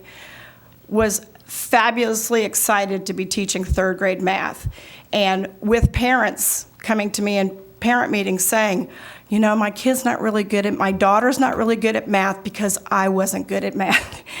And me refraining from saying it's not a genetic connection here. This is, you're good at soccer because you practice soccer. You're good at, So in terms of that growth mindset, I saw a huge difference in my classroom and in the mentality of my students of not being afraid, male or female. Right. And the grouping together, the collaborative work that the kids are doing and the hands-on science and math, I'm seeing some good growth with that, and I want to make sure that we are cognizant that it happens at elementary. Sure. I had my one big success, and then I'll be quiet. My one big success was the son of one of my colleagues, and she says, Lorraine, don't take this wrong. I don't care if he flunks math. I said, oh, come on. She says, I am not going to teach all day and then go home and have to struggle with this child. He cannot stand math. I end up looping with this class. He was my second lowest math student at the beginning of the year. He was my highest math student at the end of the year when he finally got not to be afraid of math. He got to Lakeland Highlands Middle, and the same teacher comes back to me and says, I could kill you. I said, what's the deal? She says, Lakeland Highlands is having me sign this parental thing, agreeing that he can skip sixth grade math. And I said, what are you talking about? And she says, he's got it. He's got such a solid foundation. So those inroads of him finally believing, and that's a growth mindset thing. And I just, personally, I'm a huge Carol Dweck fan. So if you have not read that book, strongly suggest it for your end of your summer reading. So thank you. Thank you. Thank you Awesome. for being a teacher. Yeah. And Mr. Abney, thank you. Ms. Madden? Stephanie Madden, a mother of 6 who've gone through the Polk County school system. And when I was listening, it's more of a question for the speakers. Certainly you all would be in charge of, making this a default or encouraging more attendance in these classes. But I just wanted to give a short personal story and then end with the question. So this summer, I had my son home from West Point and another son home from University of Florida speaking to their brother who's entering 11th grade. He took pre-calc last year and wasn't signed up for calculus. And so they were like, well, why would you take pre-calc and not take calc? I mean, it doesn't even make sense. Like, you take pre-calc to take calc. And so I chimed in the conversation, like, what are they talking about? And Thomas said, because I'm not good at pre-calc, and look at my grade point. I got a B my freshman year. If I want to get into college, I have to take the easiest AP classes, to be able to get my grade point up to be sufficient to be able to for college entrance. And I do know that my oldest 2 were not as savvy with this formula, but my younger students have looked to the older ones and said, oh, you get into West Point, you have to have this grade point and these test scores. And then as they get younger, they're smarter and smarter to know the formula that gets into the college they want to go to. So if we're going to encourage kids to take these classes, have we, and y'all would know from the college perspective, are we encouraging college admissions to treat the formula, grade point, but weighed more heavily with these classes that we want them to take because of the workforce that we're looking for or for the knowledge base? So we had the conversation with my son. We have to weigh grade point goals with knowledge-based goals for the career that you want in the future. And, I was inspired today that you had this forum and inspired to go home and make sure that he's, signed up for calc. But with that weighing heavily on the minds of kids, with college application, admission being so competitive, how can we both encourage them to take the classes? The risk they might get a B in that class, and then they don't have that 5 point to leverage for their other classes, that they've had to take that are just regular gen ed or electives. That's my question. Thank you, Ms. Madam. I think Ms. Cunningham had a quick comment before we bring Adam and Paul up to answer that question. I do, if I can offer some interesting perspective. Having done the college tours this summer, here's what I've learned. Number one, nobody cares about a grade point average. And what I've learned is, why? School A, 4.0 scale. School B, 5.0. School C, 6.0. Overseas, 7.0. The numbers mean absolutely nothing, is what I've been told. I don't know about FSU, but I'm just saying, I've been told. We're in college, and the numbers matter. Right, well, hold on. The grade point doesn't, and, the vowels, all that is immaterial. What they are looking at more so is the holistic approach and the fact that they do exactly what they said. You must have a chemistry, you must have a calculus, you must have a physics, and on and on. And so you go do your investigative, go talk to them. We've been to all the, most of the ones where they have the college nights and they come to Polk County and to Tampa and Orlando. We've been and asked the same questions, and I have unanimously heard it's not, oh my goodness, you got to make straight A's and do this and that. Yes, it's a combination of your grades. It's a combination. But when you start to put the stuff in the computer, you're going to find out they're not looking for that GPA. You're going to put calculus and then the number. 92, 85, you're going to put the numbers in, not the final grade point average, because so many people have different scales. So that's what we learned, and they're looking holistic. So if your child or my child, took all those classes and maybe didn't do straight A's, maybe got a B here and there, versus the child next to them who doesn't have a physics or doesn't have chemistry, your child is going to have a better opportunity to get in because they want to see that you've broadened yourself and taken those. And I'm going to let them speak because they're the experts, but that's what we learned. Yeah. So. Thank you, Ms. Cunningham. So we'll bring Paul and Adam back up, see if they have an alternate viewpoint on that. I think might have. You want me on the hot seat, huh? We each have comments. So I'm going to answer as a parent, actually. Our youngest, I'm older than you, Lori. Our youngest has just finished his first year of law school. So that's where we're at. My oldest is a 30-year-old, 6-year associate attorney with Kirkland Ellis, who had strong math and science. Took Calculus 3 in high school. Sure. Economics degree at Chicago. Middle one's an architect. She went to Davidson College and did her architecture work at Harvard. The very first set of recruiting visits we did with the oldest one back there. I was like, where did she go? What we heard over and over again at Hopkins, at Chicago, at Wellesley, you must take the most challenging curriculum possible. That's it. Okay? So they did. Our kids did. And I've been told, the person in charge of admissions at FSU is a fellow named John Barnhill, who's told me no B is ever going to keep you out of FSU. That's right. Ever. Especially if it's in physics or calculus. That's the Right. best argument right there. And That's what I'm saying. I wish he would say that publicly. I guess he just did, didn't he? Yes. Half of the students that FSU admitted this year had a calculus credit. Yep. Okay. The statewide rate, 15%, 10 or 15%. So they look at those things positively. That word is not out there. You are not alone. I have been told by more parents, there is a school that, FSU's lab school, no longer offers physics because the parents won't take it and the administration won't tell the parents that best physics department in the Southeast at FSU, and the lab school doesn't offer the course because the parents say they don't want it they don't want their kids to be forced to take a physics class. So this is a problem. I wish that instead of jacking up SAT and ACT requirements for Bright Futures and excluding kids of color by doing so, that we made Bright Futures depend on what they took in high school. Pre-calculus, chemistry, physics as being the requirements for Bright Futures. But we don't. That's a great idea. And the state is doing a poor job of encouraging its students to meet their full potential in high school. So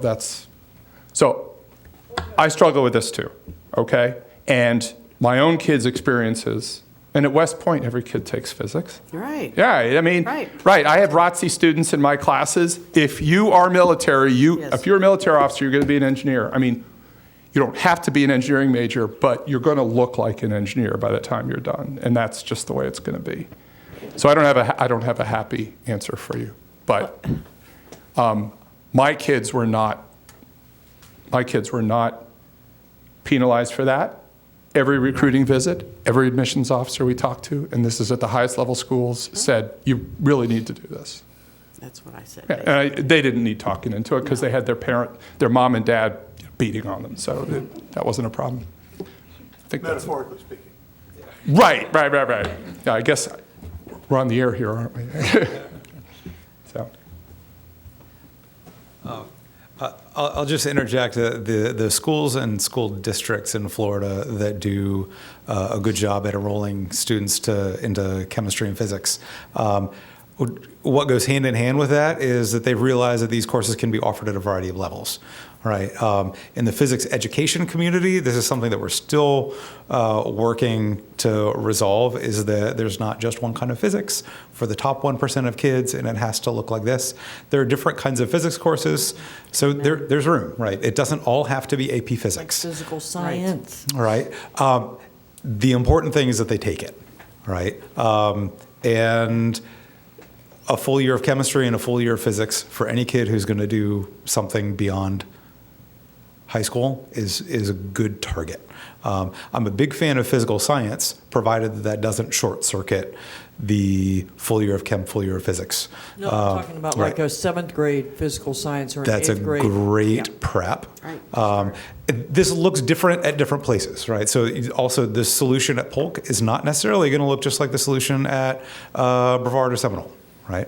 I can help you figure out what that looks like for your different high schools are going to have different ways of sorting that out.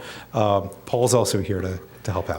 While you guys are up there, and I'm sorry, Kate, sort of along these lines, and I had to step out for a second, but have you guys discussed the calculus project at Orange County yet, in Orange County yet? No. Can you tell us real quick about that, because I think it fits into this. So the calculus project actually was piloted in Massachusetts. Orange County adopted it a number of years ago. Calculus project was originally intended specifically to bring more kids from disadvantaged backgrounds and kids of color into the STEM pipeline. If you want to take a calculus course in high school, you have to take Algebra 1 in middle school. So what Orange County did was and what they still do, they recruit 6th graders with 3s on the FSA math course and recruit them into Algebra 1 for 7th grade. They don't just throw them in. They have a summer boot camp, bring their math skills up, and then they have constant after-school tutoring sessions for these calculus project kids. One of the black kids take Algebra 1 in middle school at about half the rate of the whole student body. And we can argue all day about why that is, but Orange County is trying to fix that by making these investments of attention and resources in these kids. They're identifying kids who are perhaps underserved and underidentified through their 6th grade math test results, and giving those kids extra resources so that they can succeed, and it mostly works. Their pass rates on the Algebra 1 EOC are close to those of the general population. Oh, wow. Yeah. After the 1 year. Yeah. So these are 7th graders from disadvantaged backgrounds taking Algebra 1 in 7th grade after earning a 3 on the 6th grade FSA math test. But yeah, it's not, it takes effort to make that happen. Okay. And I think, would you like to come forward and ask a question or comment? Give us your name, please, for our records. Casey Dodge. I'm a Polk County school teacher. I teach chemistry. I'm actually switching schools this year because of part of this problem. At the school I was at, we do not offer pre-calculus. We do not, much less, offer calculus. The most upper level you could take was just regular statistics, not even advanced placement statistics. And on that, like, I teach chemistry. Most of my students were sophomores. I had quite a few students in Algebra 2. They're set to take pre-calculus and calculus. They're getting pushed into college algebra. Physics is not an option either. They don't think, we're in this mindset of it's not important unless you're going into a STEM field. They ask me, why do we take chemistry? You take it for your problem solving skills, and so you don't kill your family when you are doing the laundry.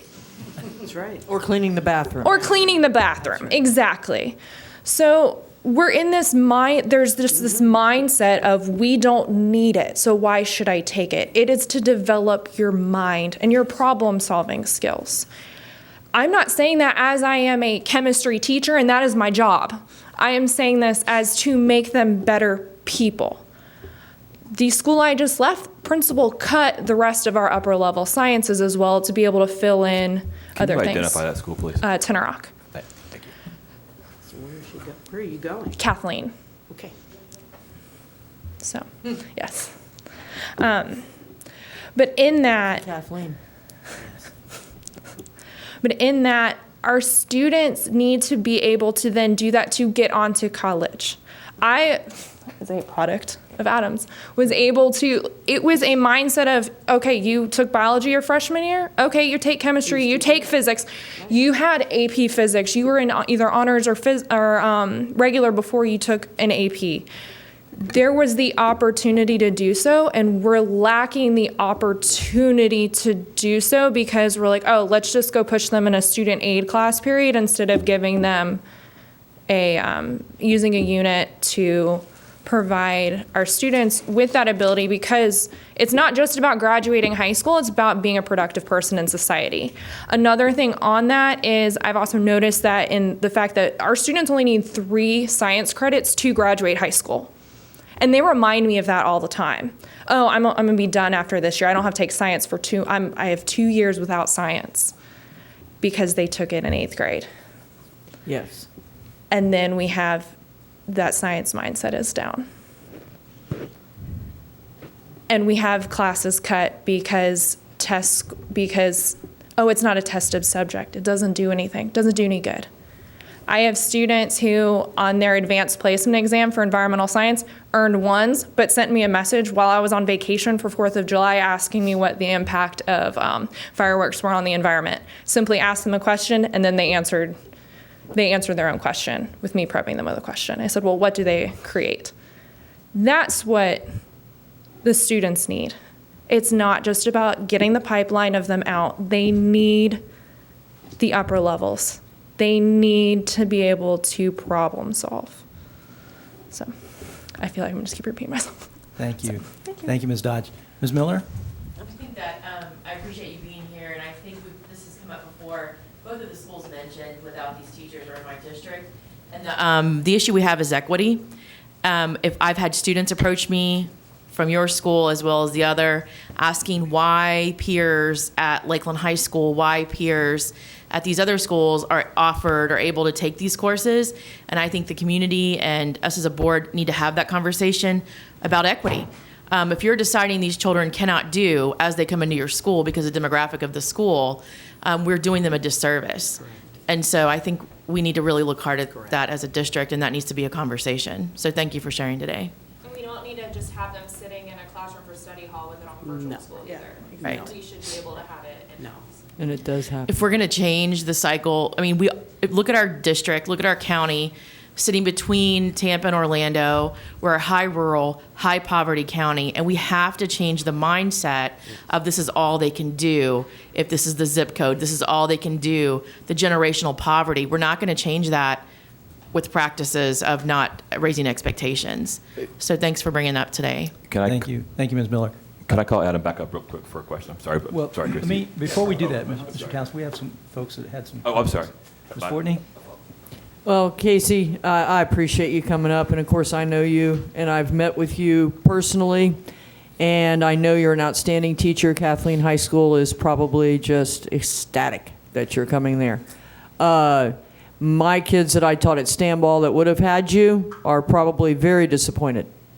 And again, back to what Ms. Miller said, the equity issue is correct. I've got kids that I taught at Stanball that will be seniors this year that are suffering to get into University of Florida, Florida State, because they don't have a physics option. That's just, to me, that's not acceptable. I don't know what we can do, but whoever's listening, that needs to be fixed. Because, I was born and raised in Brevard County. It was never an option. When I went to Melbourne High School, we did physical science in the 8th grade. 9th grade, we did biology. 10th grade, we did chemistry. 11th grade, we did physics. In 12th grade, you better pick something you liked. That was not an option, and I don't know why it should be such a problem in Polk County. Irritates me. Thank you, Ms. Fortney. Ms. Cunningham? Okay, something that you said triggered a comment. That kids come up to you and say, hey, I've taken these 3, I'm done with science, blah, blah, blah. Here's what I would tell them. Historically, our kids, 16, 17, how do you really know what you're going to do in your life? I mean, we all say, okay, I'm going to go to college and I'm going to do X.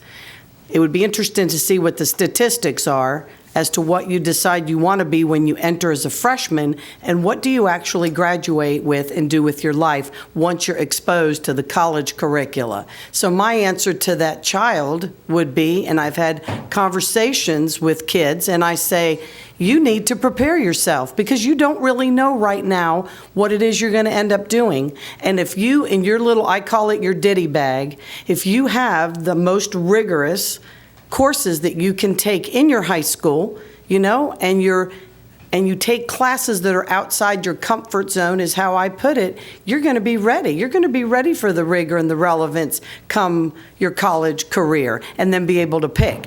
But if you don't take that physics class or you don't take that chemistry class, maybe there's opportunities then that you might miss out on. Because what I've been told by those at the college level, we don't really look to say, oh my goodness, you only took an honors and not an AP. What that does for us is tell us where we're going to place you when you get on campus. So take the rigor, whatever it is, physics 1, physics honors, whatever you can do. And that's how I feel like the kids need to be told, take the opportunity, because you don't have to get straight A's. Good Lord. You just got to take the rigor. They don't even have an opportunity. Yes. It's not the easy way. It isn't. It's not the easy way. Correct. We're not going to do And it. some kids just don't care. Right. I understand. It's our job Yep. to help them care. That's right. And sort of along those lines, Adam, it was mentioned online courses, like I think Casey talked about that. I think you have a point of view on the value of in-person classes versus online physics. Can you share that with us? Yeah, just in short, it should be face-to-face with a hands-on lab, and there are lots of economic reasons why it'd be nice to outsource that. I don't see that you need to do that. I have students who want to come teach here, right? We're just a little, if we change the wind direction towards Polk just a little bit, then I don't think staffing will be such a hit. And Yeah, and I mean, you probably have schools where your physics teacher is not teaching physics all day long, right? So you can increase your enrollment before it even gets to a staffing problem. Maybe hiring some Brevards folks, right, in the short term. Angry right now. Yeah, I'll tell you, Brevard has been one of the places to look for a long time. Just last year, they changed their district policy to sort of take the foot off the gas of chemistry and physics, right? Saying, hey, students, we want you to be able to take whatever it is you want. And even with all of that institutional memory for decades of requiring chemistry and physics, in a single year of advertising, no, you can take whatever you want, they lost 7% off their chemistry enrollment and 15% off of their physics. So encouraging everyone is a really necessary part of this. That and defaulting into registering them for chemistry and physics will help change the numbers. Easier to opt out. Yeah. And one other sort of theoretical question. This is for Paul as well. Paul and I met not in a debate exactly, but I'm a liberal arts guy. I'm a writer. In fact, I've sought Paul's validation to tell me I'm actually a math guy. And he told me I am, so I'm very pleased with that. I took a lot of these courses in high school and struggled. It was a battle for me. But what I think is important is to recognize that these are not mutually exclusive things. And you can talk about the way you brought together, or the camp brought together dance and physics. Talk about the importance of building socialization into learning, which is what your model does as well. How the liberal arts, as we commonly understand them, hit history, English, all of that, are compatible with and informed by strong math skills, and vice versa. And maybe soliloquize a bit, if you don't mind. So this will take about an hour and a half. And you have to squeeze it in 3 minutes. I have 3 minutes, yeah. First of all, you're a math person, not a math guy. We don't have any math guys. That's such a good point. I'm sorry. Yeah, no, that's important. I look for people who can have a conversation that includes quantitative arguments, just as a sentence, right? That's what we want. My eldest child, the one who took Calculus 3 and got an A at FSU and as a senior in high school, went off to be a lawyer. And she told me recently, she said, well, I can't solve differential equations anymore. And I said, that doesn't matter, right? Because she's in a room full of partners who are charging at $2,000 an hour. I won't tell you what she's billing, but with clients who are paying millions of dollars to be represented by these people. And whenever anything quantitative comes up, whenever anything financial comes up, or economic, every head in the room swivels towards her, okay? So when you can take those skills and integrate them into your practice in any discipline, it makes you special. It makes you more valuable to the people around you. Unfortunately, she's trying to lower her hours at her partner's request, and she can't because she's too necessary. My daughter, the architect, of course, physics and engineering and calculus are part of her everyday practice. That's just what she does. And of course, she has remarkable genius level artistic skills, but she has the quantitative skills to go along with that. My son is, bragging about my kids. My son just finished his first year of law school. He and I published a nuclear physics paper together when he was an undergraduate, so he double majored in physics and economics. Wow. And he's going to law school at the University of Minnesota. These skills are all together, integrated. Right? Now, the physics and dance thing that Billy was talking about, Bay County has sort of gotten heavily into integrating dance, using dance as an invitation into physics. Let's put it that way, okay? They have an annual 3-day summer camp for students led by the chemistry and physics teacher from the rural Bozeman School. She's the only really skilled physical science teacher in the rural Florida Panhandle. But she was a dancer as a young person, and She teaches this camp for kids, and mostly girls show up, of course, and learn some physics, right? We did a 3-day workshop for teachers in June. We actually flew in a couple of professors from Santa Clara University, one whom's a physics professor, the other is a dance professor. And these teachers, we had a group of about 15 teachers come and learn how to use dance to introduce their students to physics concepts. And most lovely, they're actually going to expand this into 6 Saturday mornings in a row. And this teacher will actually be working with her childhood dance instructor to help teachers deepen their understanding of physics through dance. So isn't that cool? That's super cool. Isn't that fun? Yes. Thank you, Dr. Wow. One more thing. The research all says you learn science and math best socially. Correct. By interacting with other students. Correct. And having personal interactions with instructors.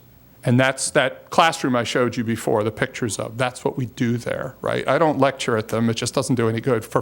Sometimes I'll talk at the students for a few minutes, go around and see if anybody heard a word I said, and the answer is no. But they learn from each other. They build relationships. They talk to each other. And that's how things get done. There may someday be a way for students in different locations to have those quality social relationships that drive learning. But it hasn't happened yet. I hope it does happen because there are students who need that. But we're not there yet. It does.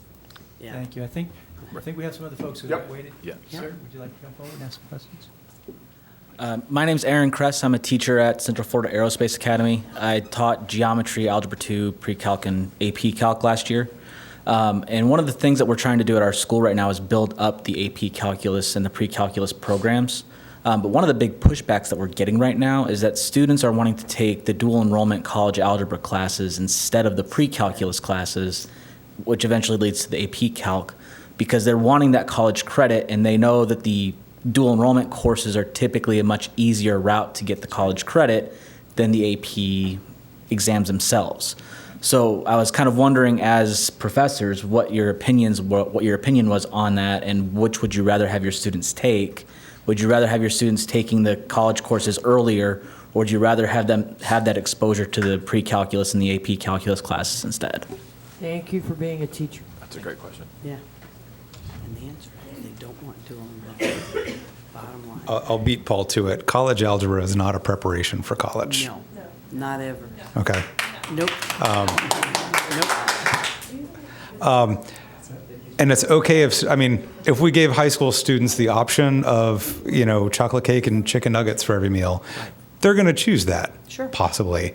But that's not what By giving just whatever sort of options, your parents are probably assuming that, the school is letting my kid pick, so there's really no difference between that. Which is why I keep on coming back to, if you default to a different sort of track, then and then require the students to get a parent or guardian to sign off on getting them out of that, that's way more effective than hoping that they know enough to choose that. Right. I love our kids, but they're kids. kids. Right? They're kids. Can I answer your question? I'm sorry, go ahead. So I guess it's afternoon now. So my name's Robert Holby. I teach at Lake Region, which is right up the road here. I just finished my 9th year teaching here in the district, and 7 years ago, Polk County required chemistry of all of its students. The reason I got into teaching chemistry was because we stopped teaching, or space science, we stopped teaching physical and said everyone had to do chemistry. And it worked, and we did have different levels of chemistry. But what I'm seeing today is at Lake Region, we offer chemistry, we offer honors chem, we offer physics. Now, our physics it's only an honors physics class. I think we've got 2 sections of it. But I think that's being driven because of the fact that the biology EOC counts so much.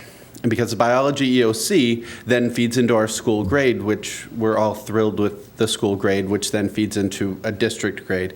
That now, instead of the kids who are the smart kids all start off taking high school credit science in middle school. And then they come in as freshmen and they take biology. And generally those kids do reasonably well on biology. The kids who didn't start, those kids who aren't at the top, then as their freshman class, instead of taking biology, they take environmental science. And what the district has done this year is the kids who didn't do well in environmental science will now take marine science and then will then take biology later, hoping that we're going to continue to improve the school grade. So this chasing the school grade, I think, is killing us from having everybody take chemistry and physics. And so I'm curious what you guys' thoughts would be on how we can approach that better. And I know chasing a grade is a miserable thing, but at the same time, it's still one of those things as teachers, as administrators, as people working at a school, that's still one of those things that gets to us. Right.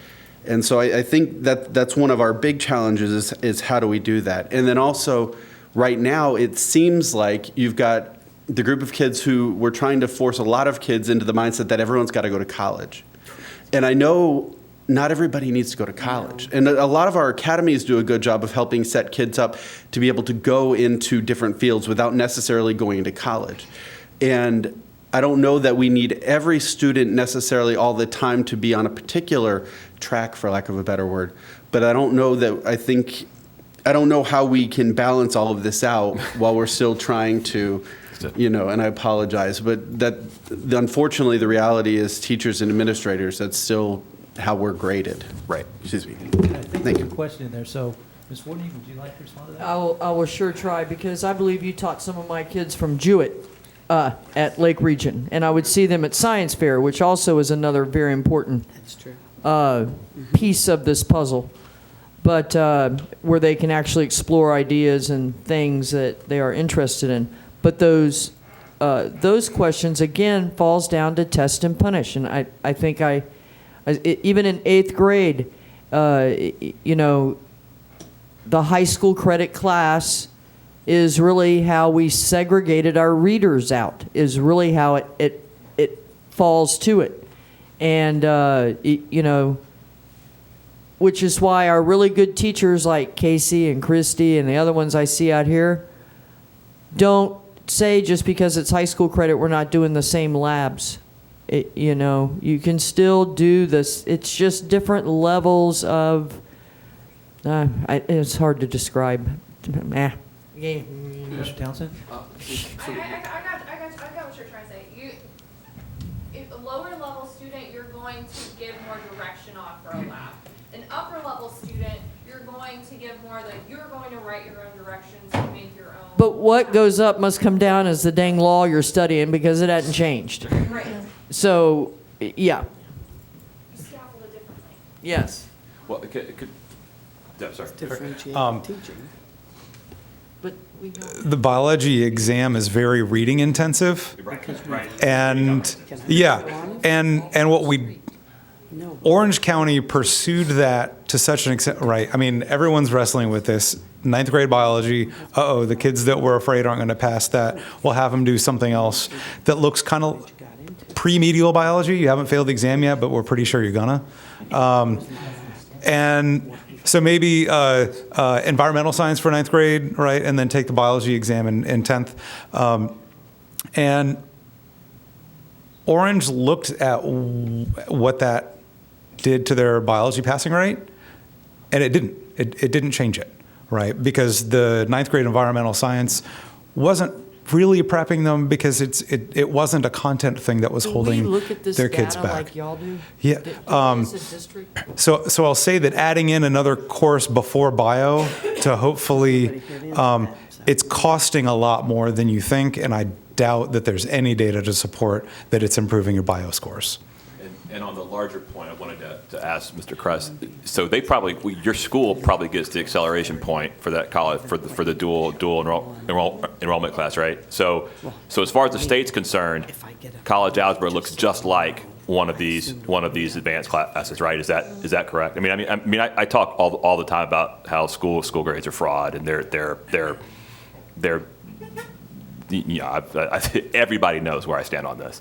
But I think that's a tangible example of it, where we're actively hurting not just kids at the lower or middle levels, but kids at the upper levels. We're steering them into things that are not benefiting them conceptually or preparing them for when they are going to college. I don't think everybody needs to go to college either. No. I think everybody needs to be treated like an individual with potential who needs to be reached. And when we create incentives that are anti-individual and that are anti-potential, and that's what the state does over and over again, you see what the result is. And I really can't thank you guys enough for coming out today. I mean, Well, you know, none of y'all are on the clock. Firefighters. By the way, I'm just letting you know physics and that. chemistry. You're not. I made that clear. So I mean, just thank you. Well, firefighters need physics and chemistry. You know, EMTs need physics. I just went to a meeting yesterday with all those folks. You know, some of them. Thank you, sorry. I'm Christy McCullough. I am a sadly former physics teacher, currently proud agri-science teacher. Sorry. Anyway, so I want to say actually a little mini congratulations because I think we've created a little bit of this problem by our success of some things. So when I was in high school, graduated from Winter Haven in '86, there was a college track and there was not a college track. And we talk about the 3 credits. There have always been only 3 credits. There used to only be 3 math credits. And yet everybody I knew that was on the college track, we took 4 years of science, we took 4 years of math, we took 4 years of honors. English was it. Our senior year, we only needed English to graduate. But we still took that. Maybe some dual enrollment, but we still took it. And so it was very much my physics teacher, who was the person I took over for, he had a full day of physics. And it was honors physics, and it was, you know, I mean, we did it. And so there was a converse to that. If you weren't identified as college prep, you didn't get access to that. And as a potentially, I was interested in architecture, I was told drafting wasn't college prep and I couldn't take it, which would have been very useful. So there was some bad thing to that. So what has happened now, in my school anyway, is that our academies have become very successful and they've given a lot of options. Okay, and what jumped out at me was your medical, because one of the biggest successful academies in a lot of schools is our medical academy.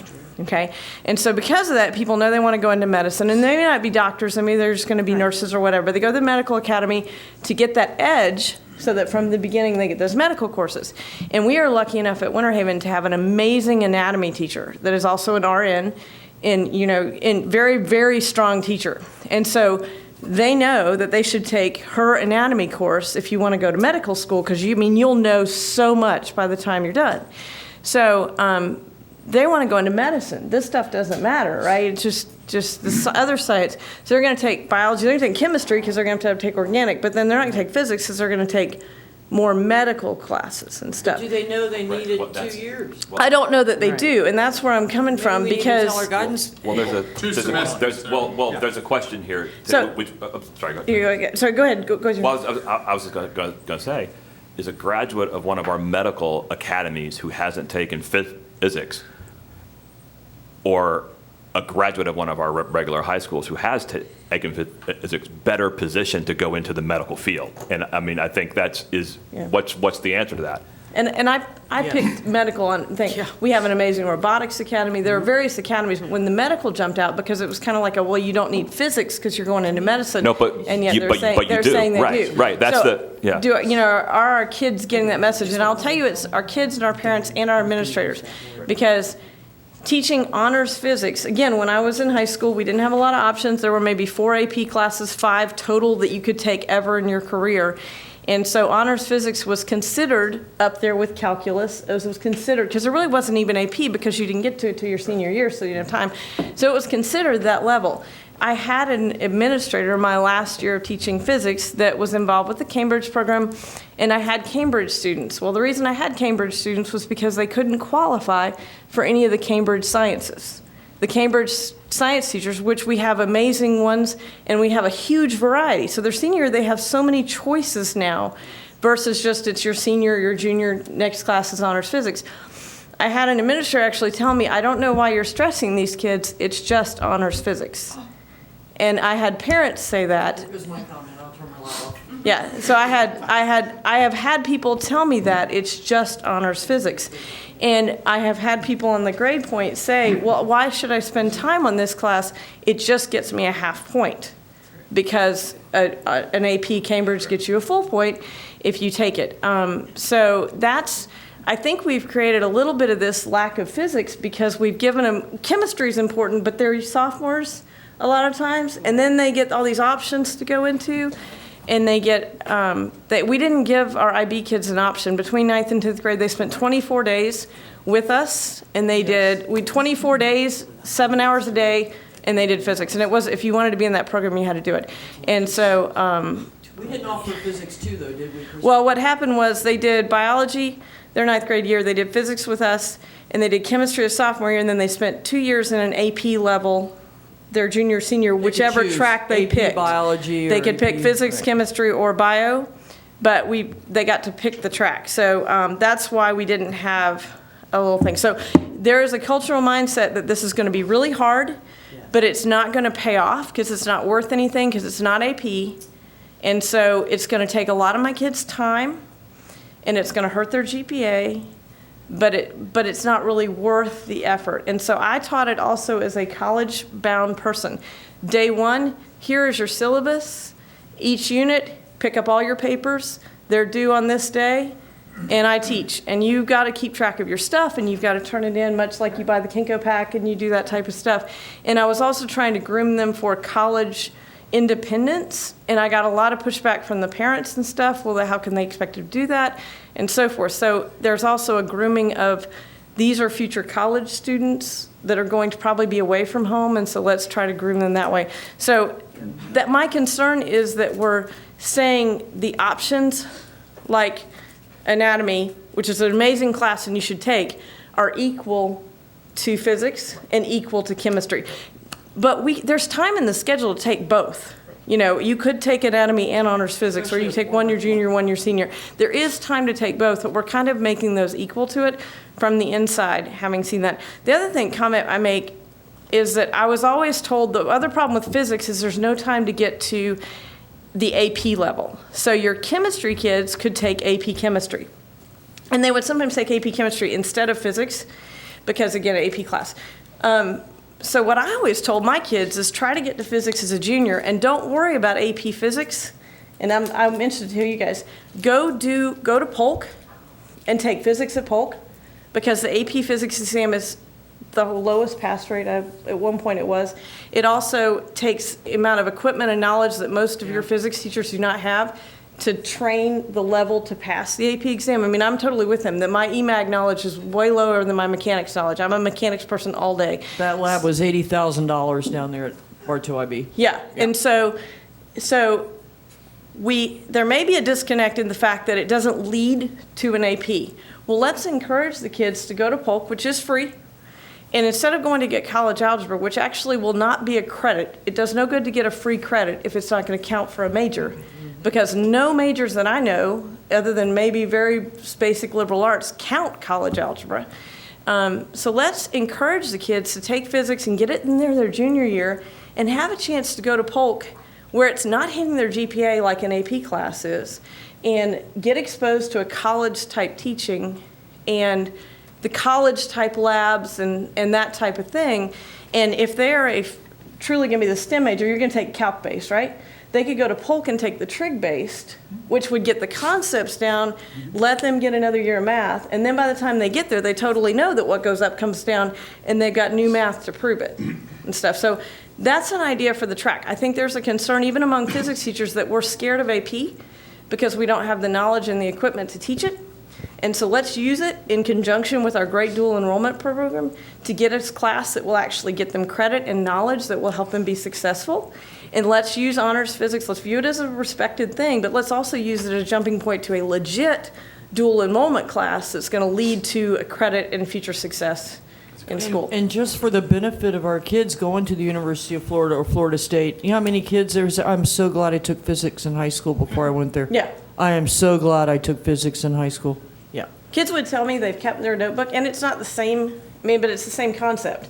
It's not the same work. It's not the same. I was heavily math-based in mine, as much lab as I could get, but, they at least had heard the concept, where if they never heard the concept and the history behind the concept and, complementary angles on a projectile, like some maybe stick in their head even if they can do the math for it and stuff. It just made them that much farther ahead. So I can see some concerns that have been created because of all the choices we give the students, as well as the lack of what may be seen as a future in physics because it doesn't lead to AP acceleration points. And so I cringe whenever I hear my kids talking about how they're getting free stuff for dual enrollment, but it's not, when I know what they're taking and it's not going to actually go count toward their 60 hours they need for a major, it's really not free stuff. So anyway, thank you very much. Thank you, Christy. Yes, ma'am. Hi, my name is Lisa Woods, and I teach mathematics at Lakeland High School. And I'm Thomas's math teacher last year, and he should be in AP Calc. And we talked about it because he had to take a test right there at the end, and something with the guidance and all like that was going on. So that's where he should be, because that's where your two other boys who I taught, they are there too.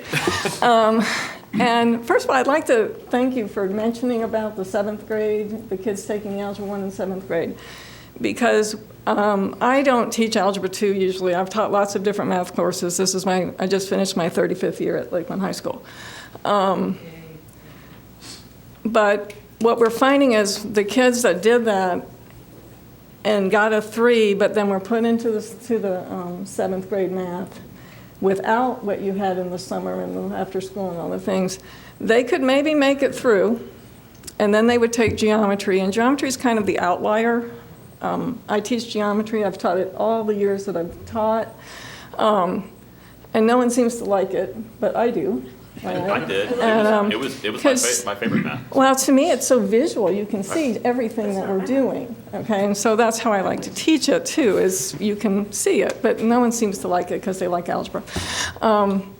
And so they do fairly well in geometry because it's different. And then they go to Algebra 2, and we have a lot of children who took that 7th grade Algebra 1, and they are not successful, whether they're in the honors class, too. Lots of times that's what's happening. And so I would say if we did what you were saying is done, it's doable. And we're hurting kids because all of a sudden they're now in, they took the geometry and now they're 9th graders and they're not being successful in Algebra 2, which is a critical course in mathematics for everything past. We're hurting them. And that's just, and I don't mean we're doing that on purpose for any reason, okay? But I think if we're going to do it, that would be a great thing to really follow through with, okay? Another thing is, I have a degree in mathematics. That was my major. Minor was computer science at the time, a very long time ago. And I have taught all different kinds of courses. We have a number of teachers throughout the state and for everywhere where you take a test and now you're qualified to teach high school mathematics. But your backgrounds were very different. And there's nothing wrong with that. But what we used to do here before, okay, is we had many trainings with real live people and not a webinar. And we would get together, different people from each school, and then you would bring that information back, whether it was with Texas Instrument or different things. And that's something that I know really helped me a lot, was first of all, making communication with other people, learning these new ideas, and they would come, and maybe on a Saturday or something, or before school, there were different things. And I just feel like we don't do that anymore. And some of the people that are coming into being teachers are going to be great teachers, but you need the tools. And you need to have people helping you. And you can do that within your own school, but there is somewhat of a limit there. And so that's something that I personally would like to see us do more of. And not just look at a video or let's get together and let's work together because we can help each other. I have skills that I could share, and they could have skills that they could share, and I think we would just be a whole lot better at what we're doing. And I love what I do. Thank you. And so that's just, but thank you. And thank you for saying that, because that is so important to me. So. Thank you, Ms. Woods. And so at this time I would invite Adam and Dr. Cottle to come forward and offer any closing comments you might have. You want to go first? Good plan. So here's an easy thing for you to start with. Check out your engineering academies, your high school engineering academies.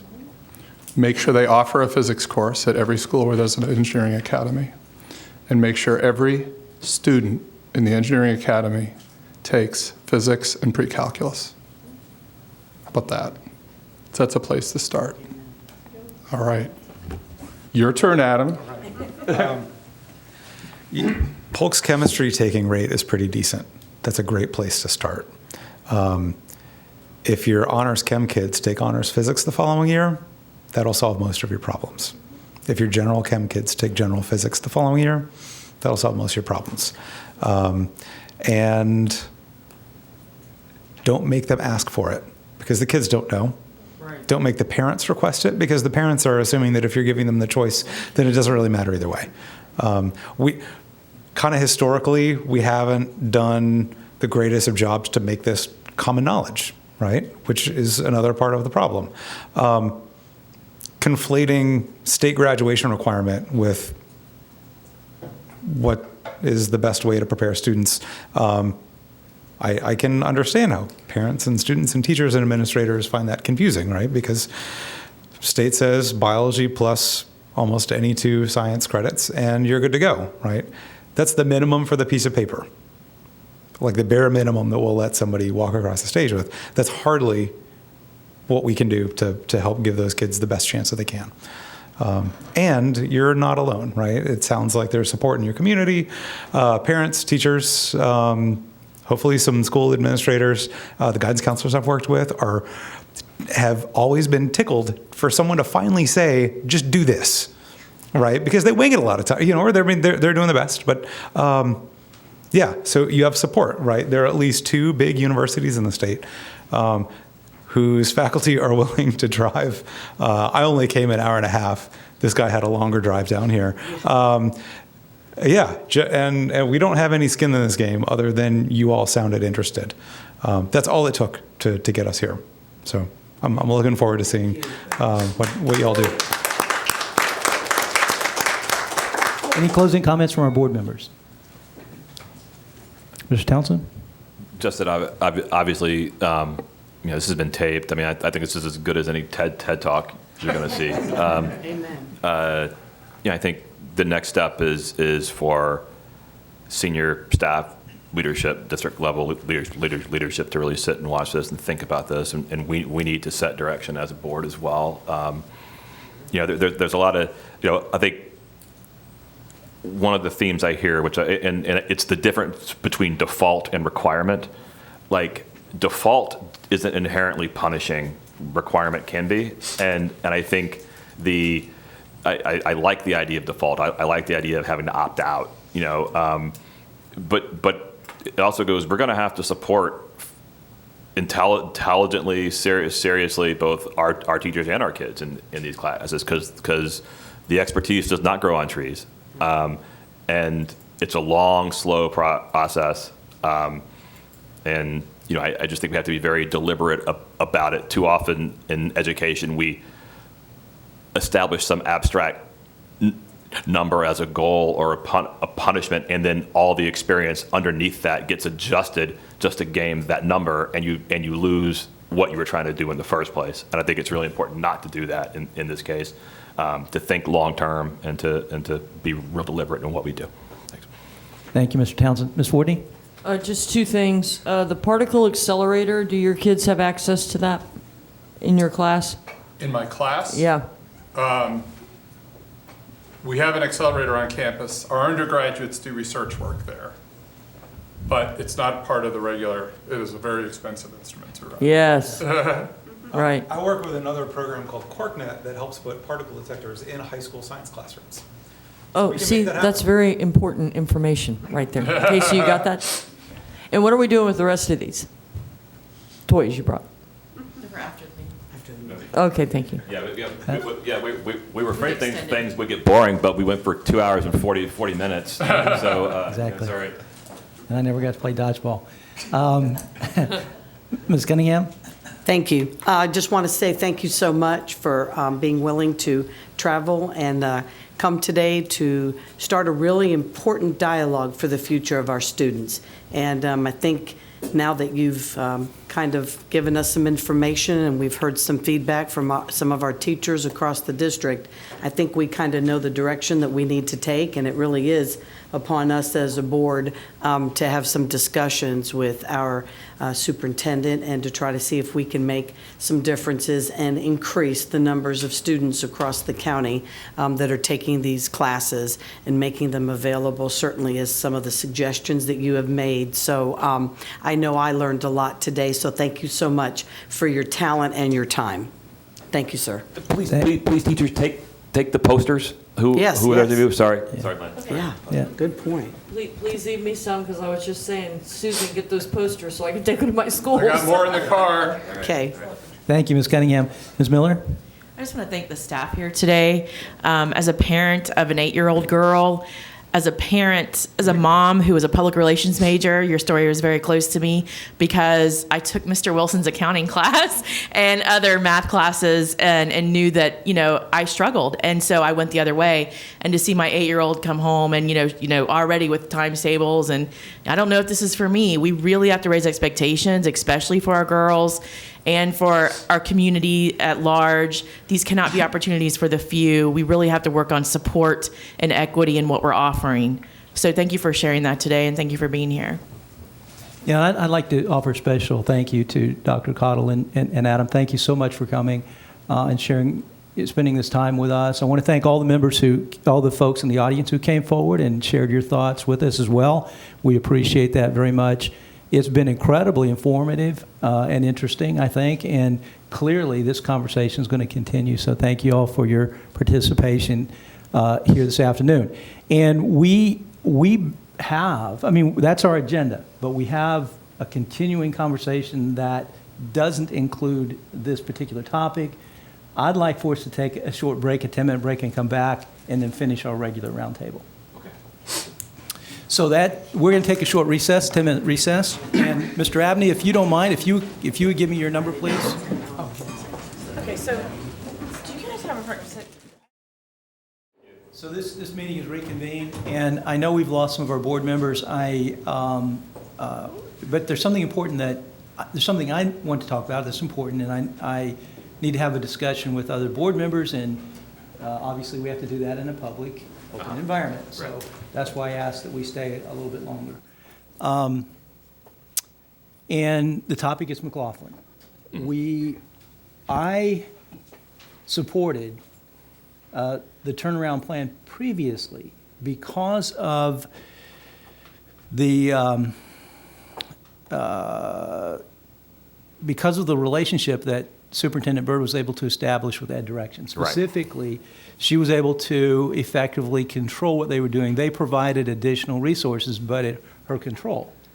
And as you all know, Ms. Fortney, Mr. Townsend, Ms. Reynolds, we're all at the DOE meeting, and they specifically denied Ed Direction's handling the turnaround. They specifically said they cannot serve as the external operator, which means the district is going to bring in a new external operator, and from my perspective, that means they're going to have absolute and complete control of McLaughlin.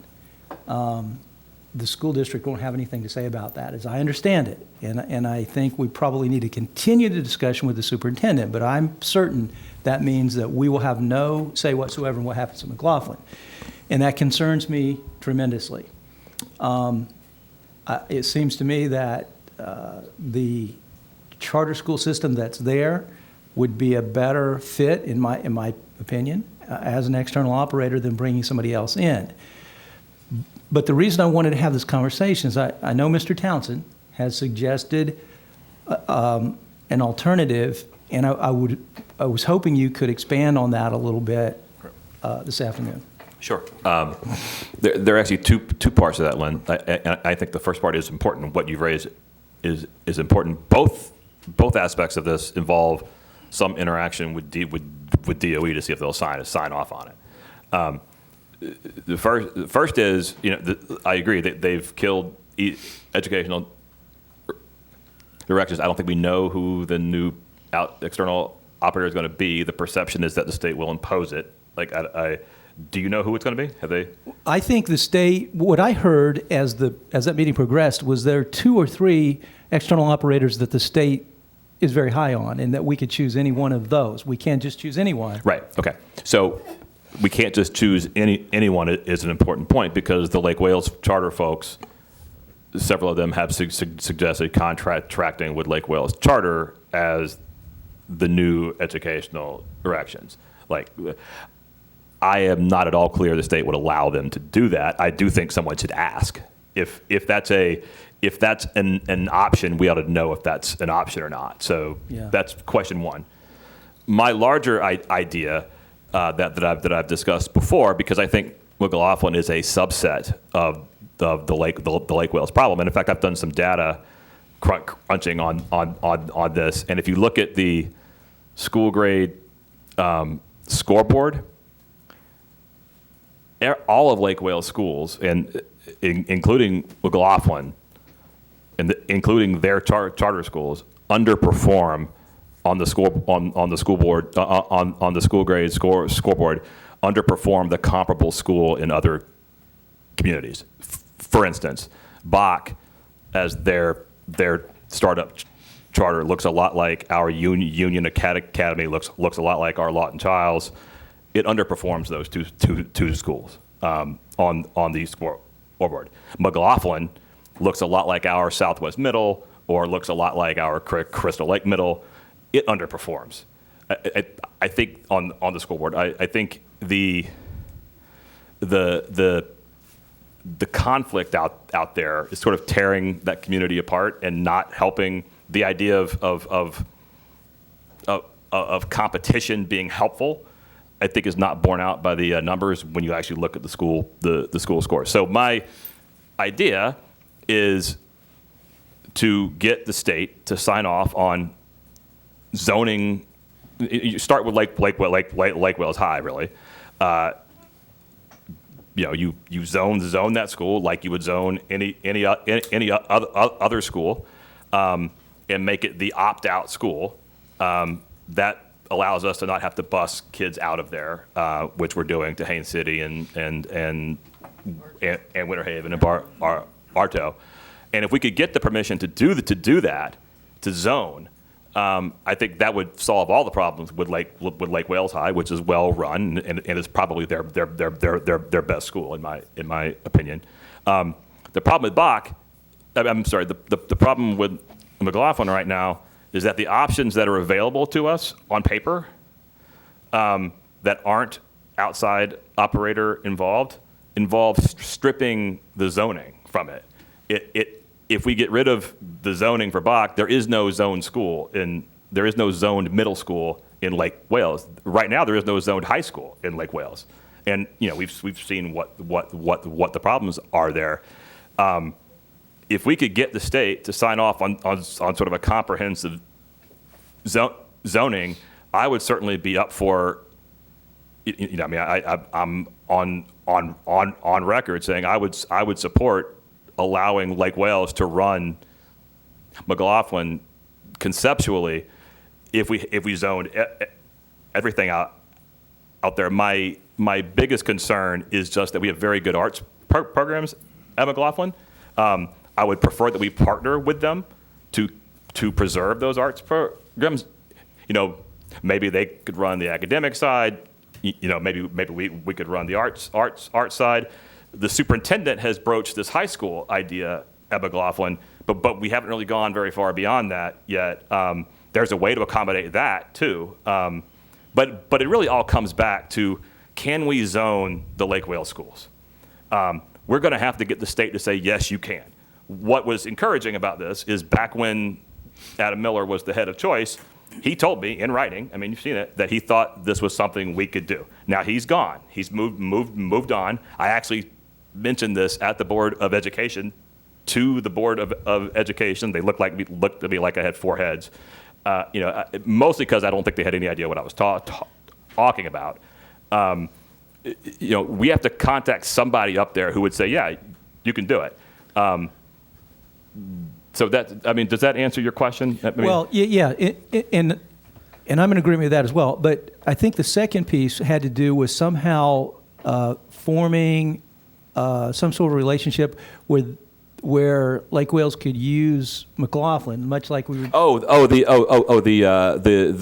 co-location. Co-location, question. exactly. Yeah, I mean that's also an option to explore. I mean, all of them relate to keeping a zoned school. I mean, the co-location aspect probably couldn't work if they do the high school at McLaughlin, right? I mean, that's so you'd have to be.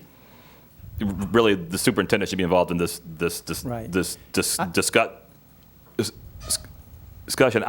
I'm a little different than everybody else in that I don't really care who runs it. You know, I care that it's unified and that the Lake Wales kids are able to go to school in Lake Wales. We don't have to bust a lot of them out. I think because Lake Wales has the high school and they're not giving it back to us, nor should they. I mean, it doesn't make a lot of sense for Tim Harris used to talk about trying to reunify the schools around the district. That doesn't make any sense. They have 5 of 7 of them. The best answer to me is to come up with some cooperative plan, and one of the complicating aspects of that is the arts programs at McLaughlin, because I don't want to lose those. Right. But I think we could work something out with Lake Wales Charter on that. What we need to do is get 4 or 5 people in a room with power who decide they want to work this out. And I don't know if I'm answering your questions or not. No, you absolutely are, and agreed that the superintendent should be in the room. But I needed to hear your thoughts because we can't talk publicly. We have to talk here. So I wanted to understand what you were thinking as we move forward with this. And Mr. Bridges, I have a question for you as well. But I think where I'm a little bit, I guess, where I'm a little frustrated with this is that we had a plan in place. That plan is off the table. Right. I mean, they took ed directions out of the picture, which was a big piece of what we're trying to accomplish. So where do we go from here? And I think we need to have that conversation.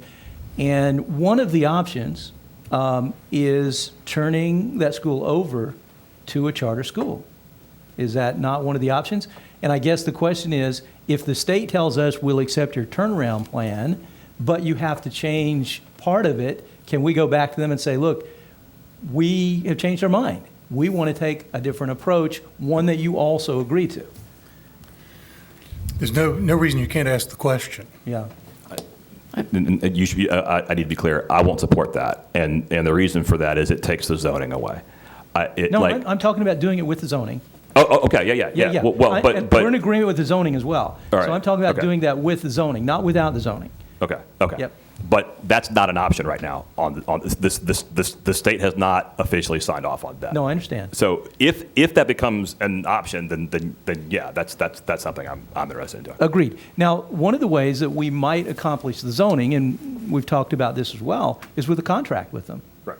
So we might do it if the state doesn't sign off. We could theoretically do it with a contract with them as well.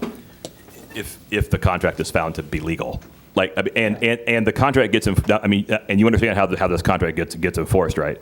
It means we turn people away from Haines City High, from Winter Haven High, from any other middle school.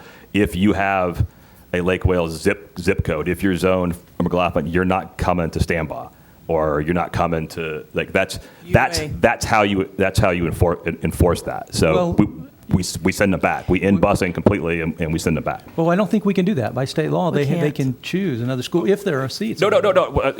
Agreed. If they go through the formal choice plan, yes. Yeah. They're not zoned though. Correct. If they don't. There's no if you don't apply at McLaughlin that we bus you to a default school. We're not going to bus you to Westwood. Right. That's what I'm saying. If you choose to go to Westwood because that's what you want to do, you actively choose that, fine. But we're not going to be their default schools. Correct. That's my.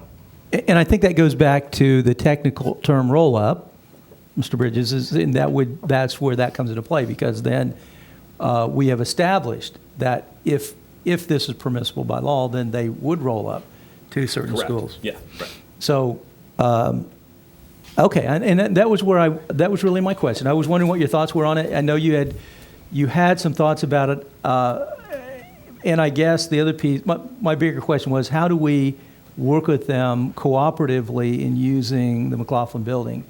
And Well, I would just say time is an element here. I don't think we're going to be able to do anything this radical in a month. I think our short-term option is to contract. Is Lake Wales an option as an external operator? We can decide that or not, but the state needs to tell us. My guess is they probably will not be. But sorry. Yeah, my light's been on. It's okay. I'm way down here in the Excuse me. corner. Sorry. It's okay. I apologize. It was on during the whole thing. I didn't realize. I blame Having Lynn. your own conversation regarding that. When we so this has been the conversation we've had for years. Lake Well's saying, we want these students if this is an option. The statute saying we have local control. When you ask the DOE, there's no clear answer of what you're getting. So, Wes, when is it then our procedure to act on it? When there's not a clear answer from the DOE on what we can do, then when do we act as local officials to take action? I think that's a difficult question. There are some statutes that touch on this, that talk about what charter schools can and cannot do. There are statutes that talk about who can be an eligible student and that no child can be required to go to a charter school. The corollary to that would be the argument that if you can't require them to go there, that's tantamount to saying that they can't be zoned to go there. That said, the State Board of Education is a political entity. Right now, I don't think I'm committing treason by pointing out that both chambers of the State House, the executive branch and the judiciary, are all populated by the same people. So who is out there to tell you that you can't do it? If you got a favorable nod, and you may not be able to get anybody to say, yes, you may do it. What you may end up with is a bunch of people saying, well, we don't hear anybody saying you can't. Right. Which is not what will be the which answer. is not the same. It doesn't give you the same level of comfort. Well, my question is, when at one time they did roll from McLaughlin into Lake Wales, and this story's been explained to me 16 different ways by people on both sides of the district when it ended. And so at one point we did have control of that, and they did roll up almost in a zoned fashion, and then there was a halt to it all. And I don't know where that happened or who was in place to make that decision. But if we've done it in the past, I don't know how we couldn't resort back to. Well, and I'm not sure exactly what that means. I know that Lake Wales has for many years now, several years now, stated publicly that they want all their students and they take all their students. And by definition, if you were zoned for McLaughlin, you were within the bounds of Lake Wales. So they essentially said they would take all the students who came from McLaughlin. Right, and what's been explained to me is at one time it went from the students automatically being rolled up into Lake Wales, and I don't think anybody's going to agree with this. And with new people in charge and 16 different stories, what we can do now about it is they're saying they want all students. The statute reads we have local control of some of this. The problem we're having is they're not going to meet the requirements of a takeover. They're not going to meet the requirements that Ed Directions met, that they haven't been high performing. Right. That's going to be the issue. Right. Yeah. Technically, it's likely that they would not meet that qualification. But if you did zone, which they're saying, the people I'm hearing from, that's what they want. They want all this. They want all their students. So that is the local action we could take to be able to help facilitate that, I would think. Yeah, I think we need to look at how the charter statute runs up against our enrollment statutes and our authority. Typically you get into a charter school in a similar way that you would get into any other school of choice. You apply for it. Right. Can I make a comment on that really quick? And I'm going to have it at the next work session. I'm going to add we are going to have a work session to be transparent on how that works, because we are not consistent. We're not going to put the mirror on Lake Wales when you look at what we're doing in our district. We are not consistent on how choice schools, the entrance for choice schools, and how to make that happen, either magnet or other. And I think we need a public meeting on what you sent me, how that's supposed to work and operate, because we're not doing that well anywhere. But that's kind of a side note to what you were saying. But yes, the statute is going to be where we need to find. I don't know that we're going to get it from a directive from the Department of Education on what we're allowed to do. Are y'all looking at me? I mean, my light was on. Yeah, so- that's fine. Mr. Townsend? No, so you're exactly right. I think the roll-up was informal, is to like what it comes down to is you have to apply to Right. get into Lake Wales High, and if you or any of the charter schools, you have to apply to get into any of them. If you don't apply, we have responsibility for them. We as the district. I propose to flip that you no longer have to apply to That get into statute, I don't know that we can change let's it. I mean, let's explore that. Okay. And an important part of that is if everybody decides they want to operationalize it on the ground, then we can come up with ways. You know, I just don't think there's a giant outflux of kids who don't want to go to Lake Wales High. I think there is an outflux of kids who don't apply and who aren't encouraged to for whatever reason, who forget to, who don't do it on time. Right. You know, Or move into the area after I think that it's part is over. I think it's all logistics essentially, and it hasn't really been in anybody's interest to look at the logistics. Logistics get dealt with at the senior staff level. I mean, So if you talk about zoning, why couldn't you rezone and make part of the packet, part of the entrance to the school is an application? It's not an extensive process.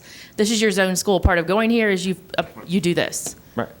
I mean, I think that would be a way Right. not to affect the statute of saying you don't have to do an application. You can still require an application, but when you look at the zones, Lake Wales is Lake Wales, and they have their because you're still students. registering. Right. It's like it would be a part of the registration process. Correct. But look, our political advisor shaking her head. I mean, that's where we're going to come into the issue. And I think, and I may, as I say this, it may confuse the issue, it may not help clarify. I hope it will clarify a little. As I understand it, the term roll-up is a technical term. So I think sometimes when we're talking about students moving from, say, McLaughlin to Lake Wales High School, that's a concept that we can talk about. But when we use the term roll-up, that's something very specific to zone schools. Right. So I think. But therein even lies moving the into challenge. the area, the people that I've ran into have moved into Lake Wales after the application period is over, and they called a number to tell them their zone school is in the middle of Bartow.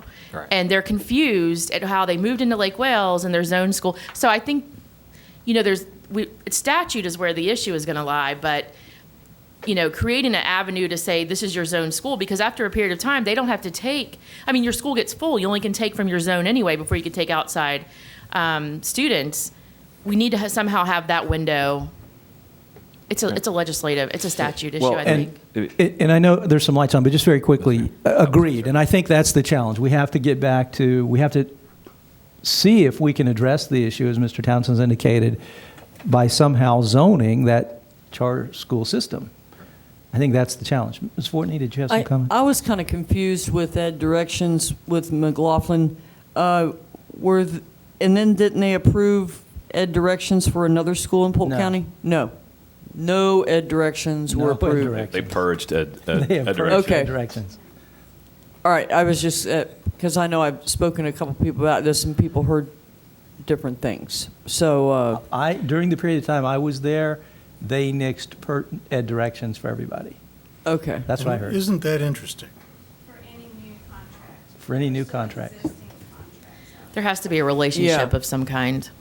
Well, or I did performance. see, I believe the name was, I don't know, I think it was Pam Stewart on one of those lists. I don't know. I'm just saying. Yeah, no new contracts with ed directions.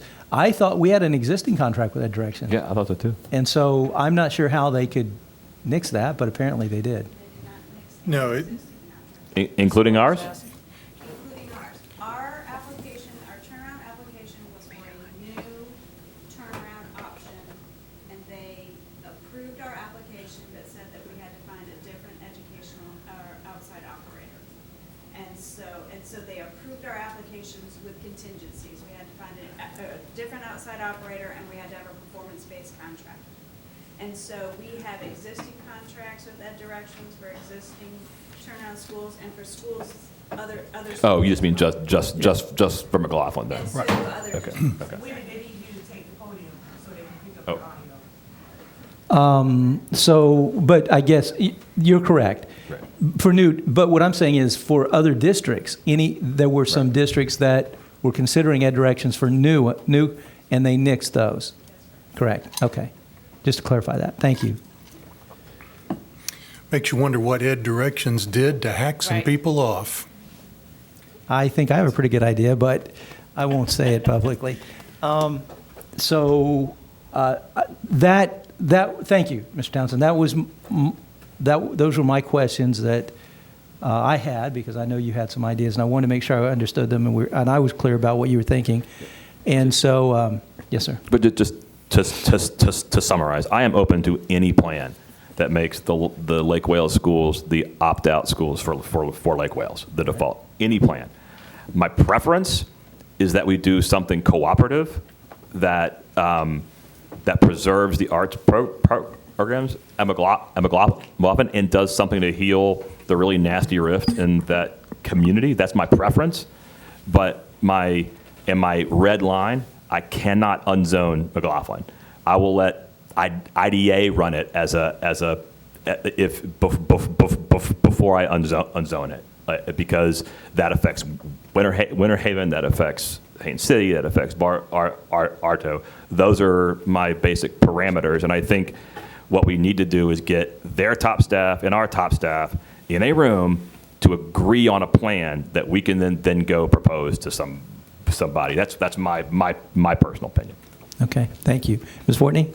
Well, I can't tell you the date, but we had a forum with Lake Wales and Polk County School down at, was it Vanguard?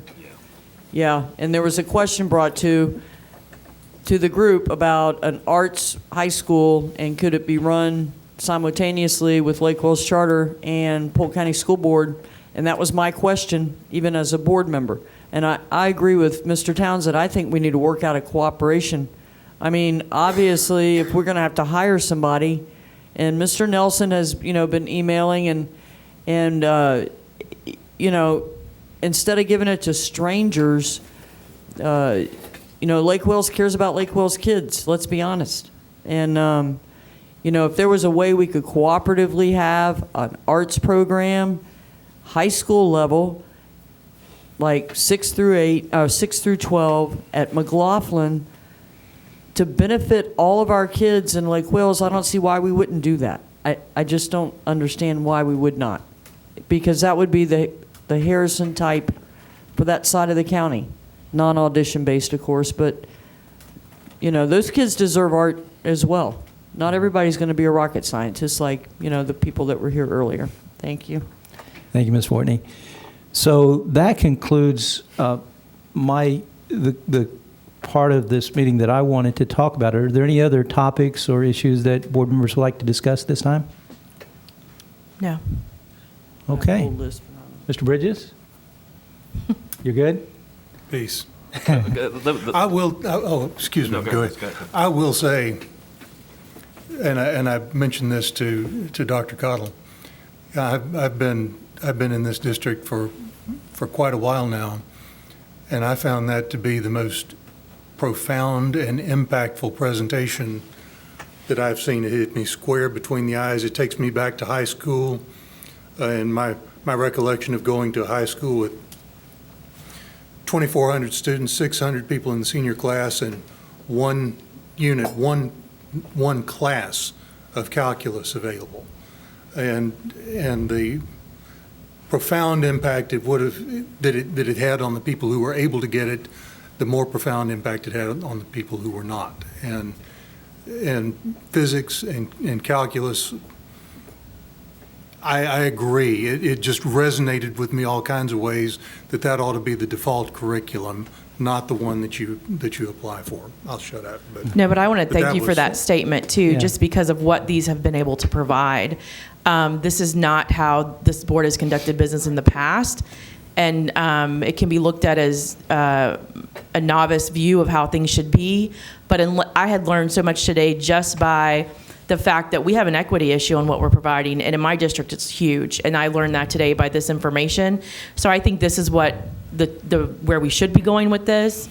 I appreciate the opportunity. I think we need to talk about time, because we did run like 2 hours 45 minutes. So if we let the public know, I think we need to be more conscious of that.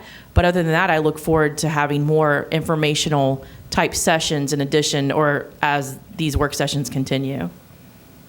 Yeah, I was just going to say, I mean, this is exactly what I think we all had in mind when we talked about this. Like this is the kind of We level. talked about roundtables. Yeah, right. The level of discussion, and even the Lake Wales discussion we just had. I mean, very frank and direct and helpful. I appreciate you guys sticking it out. I was shocked how long it went, but was pleased.